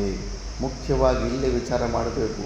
ಎಲ್ಲೆಲ್ಲಿ ವಿವಾದಗಳು, ಡಿಸ್ಪ್ಯೂಟ್ಗಳು ಬಂದಿರ್ತಾವೆ ಅಲ್ಲಿ ನೋಡೋಕ್ಕಾಗ್ತಾ ಇದೆಯಾ ಅಂತ, ಆ ವ್ಯಕ್ತಿಯಲ್ಲಿ ನನ್ನ ಪರಮಾತ್ಮ ದರ್ಶನ ನೋಡೋಕ್ಕಾಗ್ತಾ ಇದೆಯಾ ಆ ಸ್ಪೆಷಾಲಿಟಿಗಳನ್ನು ತೆಗೆದುಬಿಟ್ಟು ಬುದ್ಧಿಯಿಂದ ಏನೆಲ್ಲ ಮಿಕ್ಕಿದ್ದೆಲ್ಲ ನಮ್ಮ ಬುದ್ಧಿಗೆ ಗೋಚರ ಆಗ್ತಾ ಇರುತ್ತೋ, ಅವನು ಕ್ರೋಧಿ, ಅವನು ದುಷ್ಟ ಅಂತ ಏನೇನೋ ನಾವೆಲ್ಲ ಕ್ಯಾಲ್ಕುಲೇಷನ್ ಮಾಡ್ಕೊಂಡಿರ್ತೀವೋ, ಆ ಬುದ್ಧಿಯಿಂದ ಆ ಗುಣಗಳನ್ನು ಗುಣದೋಷಗಳನ್ನು ನೋಡೋದನ್ನು ಬಿಟ್ಟುಬಿಟ್ರೆ ಮತ್ತು ಕಾಮನ್ ಫ್ಯಾಕ್ಟರ್ ನೋಡಿದ್ರೆಗನ ಶಾಂತಿ ಸಿಕ್ಬಿಡುತ್ತೆ. ನಮಗಿಂತ ಭಿನ್ನವ ಸ್ವಲ್ಪ ದಿವಸ ಈ ಅಭ್ಯಾಸ ಮಾಡ್ತಾಯಿದ್ರೆ ಒಂದು ಸತಿ ಸ್ವಯಂ ಆಗಿ ನಾವೆಲ್ಲ ಸ್ವರೂಪಗಳಾಗಿದ್ದೀವಿ ಅಂತ ಗೊತ್ತಾಗುತ್ತೆ. ಸ್ವಯಂ ಅನುಭೂತಿಯಲ್ಲಿ ಉಪನಿಷತ್ತಲ್ಲಿ ಅವರವ್ರ ಅನುಭವ ಹೇಳ್ತಾರೆ. ಕೃಷ್ಣ ಪರಮಾತ್ಮನೇ ಅಂತಾನೆ, ನಾನು ಸೂರ್ಯನಾಗ್ಬಿಟ್ಟಿದ್ದೆ, ಎಲ್ಲ ವಸ್ತುಗಳು ತಾನೇ ಆಗಿಬಿಟ್ಟಿದೆ ಅಂತ ಮಾತಾ ಮಾಲಿಕೇಶ್ವರಂ ಅಂತಾರೆ. ಭಕ್ತರಿಗೆ ಹೇಳಿದ್ದಾರೆ, ನಾನೇ ಒಂದು ದಿವಸ ಸೂರ್ಯ ಆಗಿಬಿಟ್ಟಿದ್ನಪ್ಪ, ಚಂದ್ರ ನಾನು ಸ್ವಯಂ ಆಗಿಬಿಟ್ಟಿದ್ದೆ, ಎಲ್ಲ ಈ ಪ್ರಪಂಚ ಪೃಥ್ವಿ ಕೂಡ ನಾನೇ ಸ್ವಯಂ ಆಗಿಬಿಟ್ಟಿದ್ದೆ, ಸಮುದ್ರ ಕೂಡ ನಾನೇ ಆಗಿಬಿಟ್ಟಿದ್ದೆ ಅಂತ ಎಲ್ಲ ಪ್ರತಿಯೊಂದು ಯೋಗಿ ಅನುಭವ ಅದು. ಅಂಥ ಸ್ಥಿತಿ ಸರ್ವಾತ್ಮ ಭಾವಪತ್ತಿ ಅಂತಾರೆ. ಅವು ಸಾಧನೆಯಲ್ಲಿ ಸ್ಟೇಜ್ಗಳವು. ಎಲ್ಲರೂ ಧ್ಯಾನ ಮಾಡಬೇಕಂತಾರೆ, ಪ್ರಾಣಾಯಾಮಗಳಂತಾರೆ, ಜಪ ಅಂತಾರೆ, ಧ್ಯಾನ ಅಂತಾರೆ. ಒಂದು ಅನುಭೂತಿ ಅಂಥದ್ದು ಯೋಗ ಸೂತ್ರಗಳು ತಿಳ್ಕೊಳ್ಳೋದಿಲ್ಲ. ಯೋಗಾಸನಗಳೆಲ್ಲ ಸ್ಟಾರ್ಟ್ ಮಾಡಿಬಿಡ್ತಾರೆ. ಮತ್ತು ಯೋಗ ಸೂತ್ರ ನೀನು ಮಾಡ್ತಾ ಇದೆಯಾ ಅದ್ರ ಬಗ್ಗೆ ಡೀಟೇಲಾಗಿ ಏನು ಒಂದೊಂದು ಸ್ಟೆಪ್ ಮಾಡಿದಾಗ ನೆಕ್ಸ್ಟ್ ಸ್ಟೆಪ್ಪಲ್ಲಿ ಏನೇನು ಬರುತ್ತಂತ ಭಯಂಕರ ಜಠರ. ಫಸ್ಟ್ ಸ್ಟೆಪ್ಪಲ್ಲಿ ಪ್ರಾಣಾಯಾಮ ಸ್ವಲ್ಪ ಅನುಲೋಮ ವಿಲೋಮ ಸಿದ್ಧಿ ಆದ್ರೇ ಭಯಂಕರ ಜಠರಾಗ್ನಿ ಇದಾಗುತ್ತೆ. ಮತ್ತು ಆಹಾರ ಡಬಲ್ ತೊಗೊತಾರೆ ಆ ಸಮಯದಲ್ಲಿ.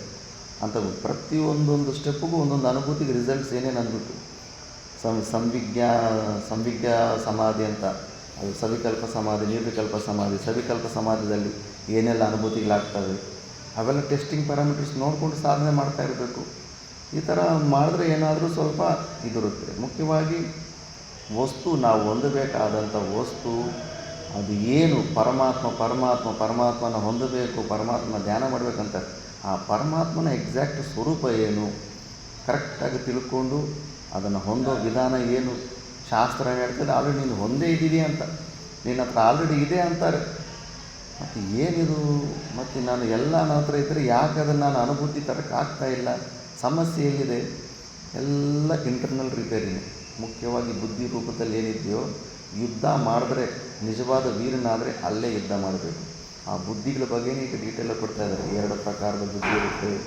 ಸತ್ತು ಅಸತ್ತು ಅನ್ನೋದು ಹೊರಗಡೆ ಡಿವಿಷನ್ನು, ವ್ಯವಹಾರಕ್ಕೆ ನಾವು ವಸ್ತುಗಳಲ್ಲಿ ಇಟ್ಕೊಂಡಿದ್ದೇವೆ ಅಷ್ಟೇ ಹೊರತು, ಹೋಗಲಿ ಹೊರಗಡೆ ಜಡ ಚೈತನ್ಯ ಅಂತ ವಿಭಾಗ ಇಟ್ಟಿದ್ದೀವಿ. ಜಡ ವಸ್ತುಗಳಂದರೆ ಏನಪ್ಪ ಮಾರ್ತಿ? ಜಡ ವಸ್ತುಗಳಂದರೆ ಜಡ ವಸ್ತು. ಮತ್ತು ಚೈತನ್ಯ ವಸ್ತು ಅಂದರೆ ಬ್ರಹ್ಮ. ಹಾಂ, ಈಗ ಅಹಲ್ಯೆಗೆ ಶಾಪ ಇಟ್ಟರು, ಕಲ್ಲಾಗ್ಬಿಟ್ಟಿದ್ರು. ಮತ್ತು ಅದು ಜಡನ ಚೈತನ್ಯನ ಕಲ್ಲು? ಜಡ ಆದರೆ ಮತ್ತು ಅಲ್ಲಿ ಜೀವ ಇಲ್ವ ಅದರಲ್ಲಿ? ಪರ್ವತಗಳು ಮುಂಚೆ ರೆಕ್ಕೆ ಇತ್ತು, ಹೋರಾಡ್ತಾ ಇತ್ತು, ಡಿಸ್ಟರ್ಬ್ ಮಾಡ್ತಾಯಿದೆ ಅಂತ ರೆಕ್ಕೆಗಳು ಕಟ್ ಮಾಡಿದ್ದಾನೆ ಇಂದ್ರ. ಆವತ್ತಿಂದ ಸ್ಥಿರವಾಗಿ ಕೂತಿದ್ದಾವೆ, ಅಚಲ ಆಗಿದ್ದಾವೆ. ಅದು ಜಡನ ಚೈತನ್ಯನ?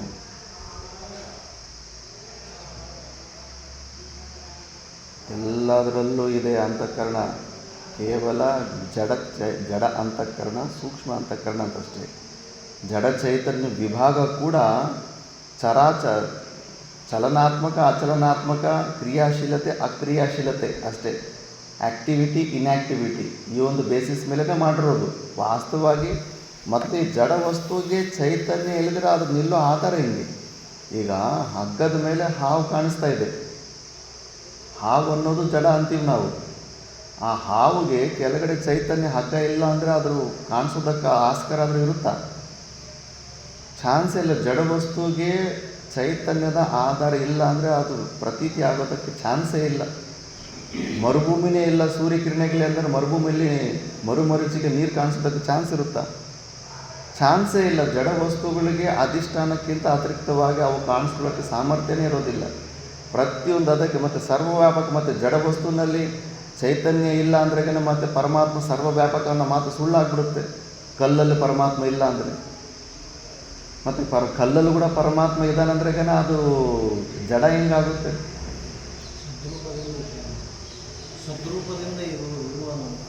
ಅಂತಃಕರಣ ವಿಶಿಷ್ಟವಾಗಿಲ್ಲ. ಯಾಕಂದರೆ ಸೂರ್ಯಕಿರಣಗಳಿದ್ದರೂ ಕೂಡ ಆ ಸಿಮೆಂಟಲ್ಲಿ ನಾವು ಪ್ರತಿಬಿಂಬ ನೋಡೋದಕ್ಕಾಗೋದಿಲ್ಲ. ಸೂರ್ಯನ ಕಿರಣಗಳು ರಿಫ್ಲೆಕ್ಟ್ ಆಗೋದಿಲ್ಲ. ಮಿರರಲ್ಲಿ ಮಾತ್ರನೇ ರಿಫ್ಲೆಕ್ಟ್ ಆಗುತ್ತೆ. ಸೂರ್ಯಕಿರಣ ಇದ್ದರೂ ಕೂಡ. ಅದೇ ಥರ ನಾವು ಜೀವಿಗಳೇನಿರುತ್ತೋ ಜೀವಿಗಳಲ್ಲಿ ಅಂತಃಕರಣ ಒಂದು ವಿಶಿಷ್ಟವಾಗಿರುತ್ತೆ, ಆ ಕನ್ನಡಿ ಇದ್ದಂಗೆ. ಅದಕ್ಕೆ ಅಲ್ಲಿ ಚಿದಾಭಾಷ, ಚಿತ್ತಿನ ಆಭಾಷ ರಿಫ್ಲೆಕ್ಷನ್ನು ಆಗೋ ಸಂಭಾವನೆ ಇರೋದರಿಂದ ಇವುಗಳಿಗೆ ಜೀವ ಅಂತ ಹೆಸರು ಕೊಟ್ಕೊಂಡಿದ್ರು ಅಷ್ಟೇ ಹೊರತು ಅವುಗಳಲ್ಲೂ ಇದೆ, ಕಲ್ಲುನಲ್ಲೂ ಎಲ್ಲದರಲ್ಲೂ ಚೈತನ್ಯ ಸರ್ವ ವ್ಯಾಪಕ ಇದ್ದಾಗ ನೀನು ಅದನ್ನು ನೆಗೆಟ್ ಮಾಡಿದ್ರೆ ಈಗ ನಿನಗೆ ಪರಮಾತ್ಮ ಲಕ್ಷಣಗಳಲ್ಲೇ ದೋಷ ಬಂದ್ಬಿಡುತ್ತೆ. ಆದರೆ ಅಲ್ಲಿ ಜಡ ರೂಪದಲ್ಲಿರುತ್ತೆ. ಮರಗಳಲ್ಲೂ ಕೂಡ ಅಷ್ಟೇ, ಮರಗಳಲ್ಲೂ ಕೂಡ ತುಂಬ ಇನ್ನೂ ನಮಗಿಂತ ತುಂಬ ಮಂದ ಅಂತ ಇದಿರುತ್ತೆ, ಅಂತಃಕರಣ ಇರುತ್ತೆ. ಅವಕ್ಕೂ ಜೀವ ಇರುತ್ತೆ. ನೋವು ನಮಗಿಂತ ಭಯಂಕರವಾದ ನೋವು. ನಾವು ಇಷ್ಟ ಬಂದಂಗೆ ಕೊಂಬೆ ಎಳಿತೀವಿ, ಎಳೆ ಎಳಿತೀವಿ, ಎಲ್ಲ ಗಿಚ್ತಾ ಇದ್ದಂಗೆ, ಕೈ ಕತ್ತರಿಸ್ದಂಗೆ. ಒಂದು ಕೊಂಬೆನ ಕತ್ತರಿಸಿದ್ರೆ ಕೈ ಕತ್ತರಿಸದೆ ಏನು ನೋವಾಗುತ್ತೆ ಅಷ್ಟೆಲ್ಲ ಪನಿಷ್ಮೆಂಟ್ ಆಗ್ತಾ ಇರುತ್ತೆ ಮರಗಳಿಗೆ. ಆ ಮರ ರೂಪದಲ್ಲಿರೋ ಜೀವರು ಮತ್ತು ನೆನೆಸ್ಕೊಂತಾರಲ್ಲ, ನದಿ ಪಕ್ಕದಲ್ಲೇ ನನಗೆ ಅವಕಾಶ ಸಿಕ್ಕಿತ್ತು, ಬಟ್ ನನ್ನ ಬೇರು ಅಷ್ಟು ಒಳಗಡೆ ನದಿ ನೀರನ್ನು ಮುಟ್ಟುವಷ್ಟು ಒಳಗಡೆ ಹೋಗಿಲ್ಲ. ನದಿನ ನೀರನ್ನು ನೋಡ್ತಾ ಒಣಗೋಗ್ಬಿಟ್ಟಿರ್ತಾವೆ ಎಲ್ಲ ಜೀವಿಗಳು. ಆ ಸ್ಥಿತಿಯನ್ನು, ಆ ಜನ್ಮ ಎತ್ತಿರೋವೆಲ್ಲ ನೋಡಿ ಅದನ್ನೆಲ್ಲ ದುಃಖನ ವ್ಯಕ್ತ ಮಾಡ್ತಾ ಇರ್ತಾರೆ. ಅದಕ್ಕೆ ಈ ಅಂತಃಕರಣ ಒಂದು ವಿಶಿಷ್ಟವಾಗಿ ಚಿತ್ತಿನ ಆಭಾಸನ ರಿಫ್ಲೆಕ್ಷನ್ನ ಕ್ಯಾಚ್ ಮಾಡೋದ್ರಿಂದ ಇದಕ್ಕೆ ಜೀವ ಅಂತ, ಚೈತನ್ಯ ಸ್ವರೂಪ ಅಂದ್ಬಿಟ್ಟು ಈ ಥರ ವಿಭಾಗ ಅಷ್ಟೇ. ಮುಖ್ಯವಾಗಿ ಆ್ಯಕ್ಟಿವಿಟಿ ಇನ್ಯಾಕ್ಟಿವಿಟಿ ನೋಡಿಕೊಂಡು ಆ ವಿಭಾಗ ಮಾಡಿದ್ವಿ. ಆಹಾರ ಸಲುವಾಗಿ ಅಷ್ಟೇ, ವಾಸ್ತವಿಕವಾಗಿ ಇಲ್ಲ. ಇಲ್ಲೂ ಅಷ್ಟೇ ಸತ್ತು ಅಸತ್ತು ಅನ್ನೋದು ಹೊರಗಡೆ ವಸ್ತುಗಳಲ್ಲಿ ಡಿವಿಷನ್ ಮಾಡಲಿಲ್ಲ. ಯಾಕೆಂದರೆ ಹೊರಗಡೆ ವಸ್ತು ಯಥಾರ್ಥವಾಗಿ ಇಲ್ವಲ್ಲ. ಮುಖ್ಯವಾಗಿ ಅದಕ್ಕೆ ಬುದ್ಧಿನಲ್ಲಿ ಇಲ್ಲಿ ಒಳಗಡೆ ಡಿವಿಷನ್ ಮಾಡಿರೋದು. ಅದಕ್ಕೆ ಅವನೇನಂದರೆ ಅವನು ಮುಖ್ಯವಾಗಿ ನಮ್ಮ ಸಿದ್ಧಾಂತನೇ ಕಟ್ ಮಾಡ್ಬೋದು ಅಂತ. ಕಾರಣ ಸಮೇತ ಕಾರ್ಯ ಇಲ್ಲವೇ ಇಲ್ಲ ಅಂದರೆ ಈ ಪ್ರಪಂಚಕ್ಕೆ ಕಾರಣ ಸಚ್ಚಿದಾನಂದ ಸ್ವರೂಪ, ಆತನ ಕಾರ್ಯ ಈ ಪ್ರಪಂಚ. ಮತ್ತು ಸಚ್ಚಿದಾನಂದ ಪರಮಾತ್ಮ ಸ್ವರೂಪ ಪರಮಾತ್ಮ ಕೂಡ ಇಲ್ಲವೇ ಇಲ್ಲ ಅನ್ನೋ ಒಂದು ಅರ್ಥ ಬರುತ್ತೆ. ಮುಗೀತಲ್ಲ ಅಂತ. ಇಲ್ಲಪ್ಪ, ನಾವು ಬುದ್ಧಿನಲ್ಲಿ ಡಿವಿಷನ್ ಮಾಡಿದ್ದೀವಿ. ಬುದ್ಧಿನಲ್ಲಿ ಒಂದು ಸತ್ತು ವಸ್ತುವನ್ನು ಕ್ಯಾಚ್ ಮಾಡುತ್ತೆ, ಇನ್ನೊಂದು ಅಸತ್ತು ವಸ್ತುವನ್ನು ಕ್ಯಾಚ್ ಮಾಡುತ್ತೆ. ಇವಾಗ ನಮ್ಮದು ಸತ್ತು ಬುದ್ಧಿ ಅನ್ನೋದೇನಿದೆಯೋ ಅದರ ಅಭಾವ ಎಲ್ಲೂ ಆಗೋದೇ ಇಲ್ಲ. ಒಂದು ಜಾಗದಲ್ಲಿ ತೋರಿಸೋ ನಮ್ಮ ಬುದ್ಧಿ, ಬೇಕಾದರೆ ಅಸತ್ತು ಬುದ್ಧಿ ವಿಶೇಷ ಸ್ಪೆಷಲ್ ಕ್ವಾಲಿಟೀಸನ್ನು ಏನೆಲ್ಲ ಆಬ್ಜೆಕ್ಟಿಫೈ ಮಾಡ್ತಾ ಇರುತ್ತೋ ಅದು ಅಭಾವ ಆಗುತ್ತೆ. ಮೈಕನ್ನು ನೋಡಿದಾಗ ಮೈಕ್ ಬುದ್ಧಿ, ಪುಸ್ತಕ ನೋಡಿದಾಗ ಮೈಕ್ ಬುದ್ಧಿ ಇರೋದಿಲ್ಲ, ಪುಸ್ತಕ ಬುದ್ಧಿ. ಯಾವ ಕಡೆ ಯಾವ ರೂಪ ನೋಡ್ತಾ ಇರ್ತೇವೋ ಅದು ಚೇಂಜ್ ಆಗ್ತಾ ಇರುತ್ತೆ. ಅದು ಅಲ್ಲಿ ಅದಿದ್ರೆ ಇದಿಲ್ಲ, ಇದಿದ್ರೆ ಅದಿಲ್ಲ ಅಂದ್ಬಿಟ್ಟು. ಸದ್ಬುದ್ಧಿ ಎಲ್ಲಿ ವ್ಯಭಿಚಾರ ಆಗುತ್ತೆ, ಅದು ಇಲ್ಲದಿದ್ರೆ ಎಲ್ಲಾಗುತ್ತೆ. ಮೈಕಲ್ಲೂ ಸತ್ತಂಶ ಇದೆ, ಮೈಕಲ್ಲೂ ಕೂಡ ಪುಸ್ತಕದಲ್ಲೂ ಸತ್ತಂಶ ಇದೆ. ಸತ್ ಅನ್ನೋದು ಎಲ್ಲೂ ನೋಡಿದ್ರೂ ಕೂಡ ಪ್ರತಿ ಕ್ಷಣವೂ ಪರಮಾತ್ಮನ ಚಿಂತನೆ ಆಗುತ್ತೆ. ಈ ವಿಷಯನ ನಾವು ತಿಳ್ಕೊಂಡ್ಬಿಟ್ರೆ ಇದು ನಿಜವಾದ ನೈರಂತ್ಯರ ರೂಪೇಣ ಪರಮಾತ್ಮನ ಧ್ಯಾನ ಮಾಡೋದು ಇದೆ. ಪ್ಯೂರ್ ರೂಪದಲ್ಲಿ ನೋಡಬೇಕಂದ್ರೆ ಇದೆ. ಎಲ್ಲ ಯಾವುದೇ ನೀನು ಸಗುಣ ರೂಪ ಇಟ್ಕೋ, ಏನೇ ಇಟ್ಕೋ, ಎಲ್ಲ ಕೂಡ ವ್ಯಭಿಚಾರ ಆಗ್ತಾ ಇರುತ್ತೆ. ಎಲ್ಲ ಒಂದು ನಿಮಿತ್ತದಿಂದ ಅಷ್ಟೇ, ಕಂಟಿನ್ಯೂಟಿ ಅನ್ನೋದು ಬರೋದಿಲ್ಲ. ಅದಕ್ಕೆ ಅವ್ಯಭಿಚಾರಿ ಭಕ್ತಿನಿ ಅಂತಾರೆ. ಲಾಸ್ಟ್ 14ನೇ ಅಧ್ಯಾಯದಲ್ಲಿ ಬರುತ್ತೆ. ಭಕ್ತಿನಲ್ಲಿ ವ್ಯಭಿಚಾರ ಏನು, ಅವ್ಯಭಿಚಾರ ಅಂದರೆ ಕಂಟಿನ್ಯೂಟಿ ಅಂತ ಡಿಸ್ಕಂಟಿನ್ಯೂಟಿ ಏನಿರುತ್ತೆ ಅಂದ್ಬಿಟ್ಟು. ಡಿಸ್ಕಂಟಿನ್ಯೂಟಿ ಇದೆ.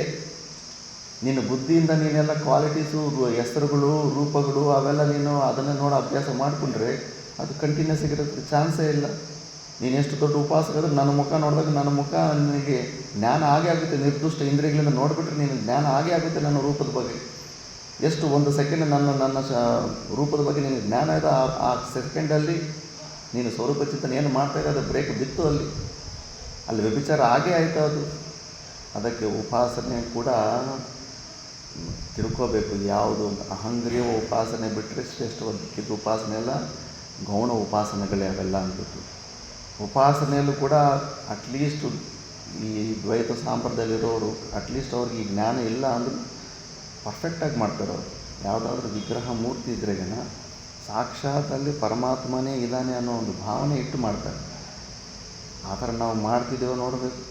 ಆರತಿಗೆ ಹಗ್ಗಗಳಿಟ್ಕೊಂಡು ಹಸುನ ಹೇಳ್ಕೊಂಬಂದಂಗೆ ಹೇಳ್ಕೊಂಬರ್ಬೇಕಾಗ್ತದೆ ಬಲವಂತವಾಗಿ.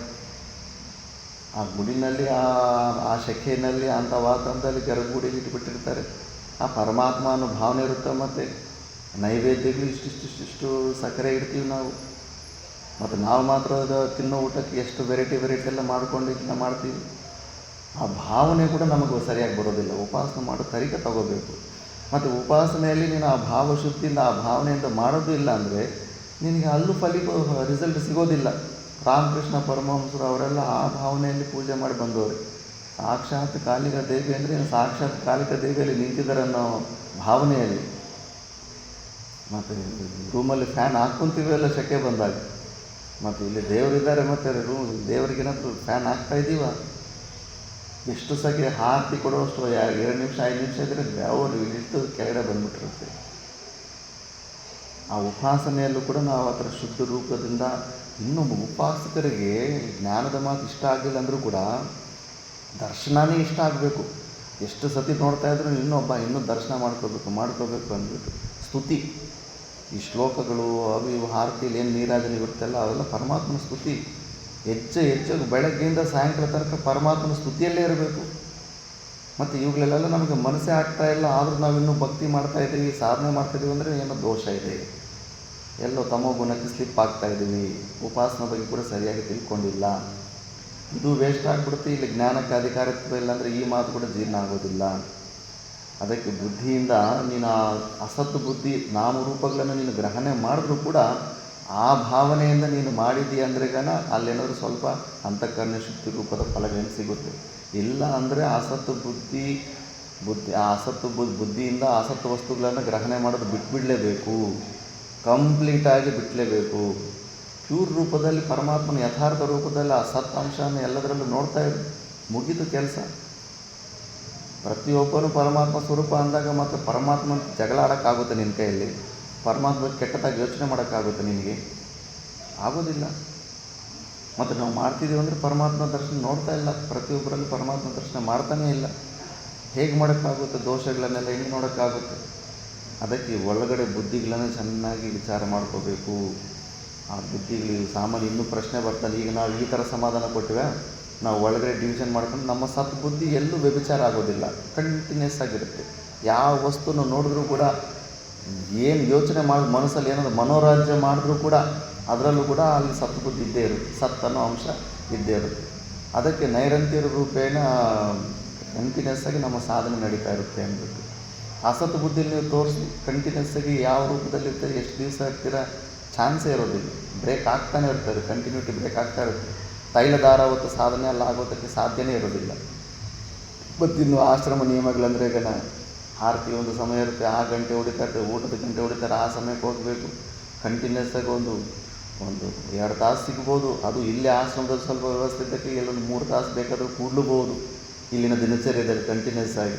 ಬಟ್ ಮಿಕ್ಕಿದ ಆಶ್ರಮದಲ್ಲಿ ಆ ಅವಕಾಶವೂ ಸಿಗೋದಿಲ್ಲ.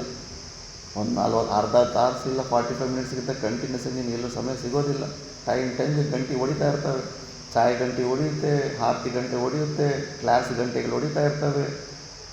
ಆ ಥರ ನೈರಂತ್ಯ ರೂಪದಲ್ಲಿ ಏನು ಮಾಡೋದಕ್ಕಾಗೋದಿಲ್ಲ. ಆದರೆ ನೀನು ಈ ಬುದ್ಧಿಯಿಂದ ಸತ್ ಬುದ್ಧಿಯನ್ನು ಸತ್ತನ್ನು ಮಾತ್ರ ನೀನು ವಿಷೀಕರಣ ಮಾಡೋದಿದ್ದರೆ ನೀನು ನಡ್ಕೊಂಡು ಹೋಗ್ತಾಯಿದ್ರು, ಯಾವ ಶಬ್ದಗಳು ಕೇಳಿದ್ರು ಪ್ರತಿಯೊಂದರಲ್ಲೂ ಸತ್ತಂಶ ಇದೆ. ಬೈಗಳು ಕೂಡ ಸ್ತುತಿಗಳಾಗ್ಬಿಡ್ತವೆ, ಪರಮಾತ್ಮ ಸ್ತುತಿ ಆಗಿಬಿಡ್ತವೆ. ಯಾಕಂದರೆ ಅದೊಂದು ಸತ್ತಂಶ. ಪರಮಾತ್ಮನೇ ಇಂಡಿಕೇಟ್ ಆಗ್ತಾ ಇದ್ದಾನೆ. ಮೈಕನ್ನು ನೋಡಿದ್ರೂ ಪರಮಾತ್ಮ ಕಾಣಿಸ್ತಾ ಇದ್ದಾನೆ.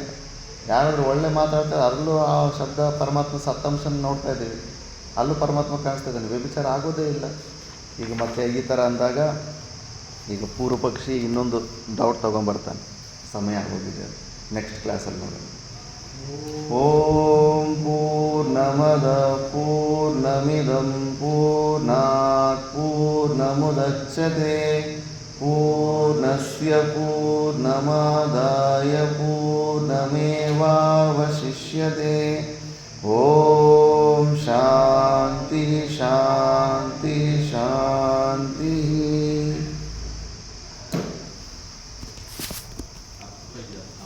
ಅವಸಾಯ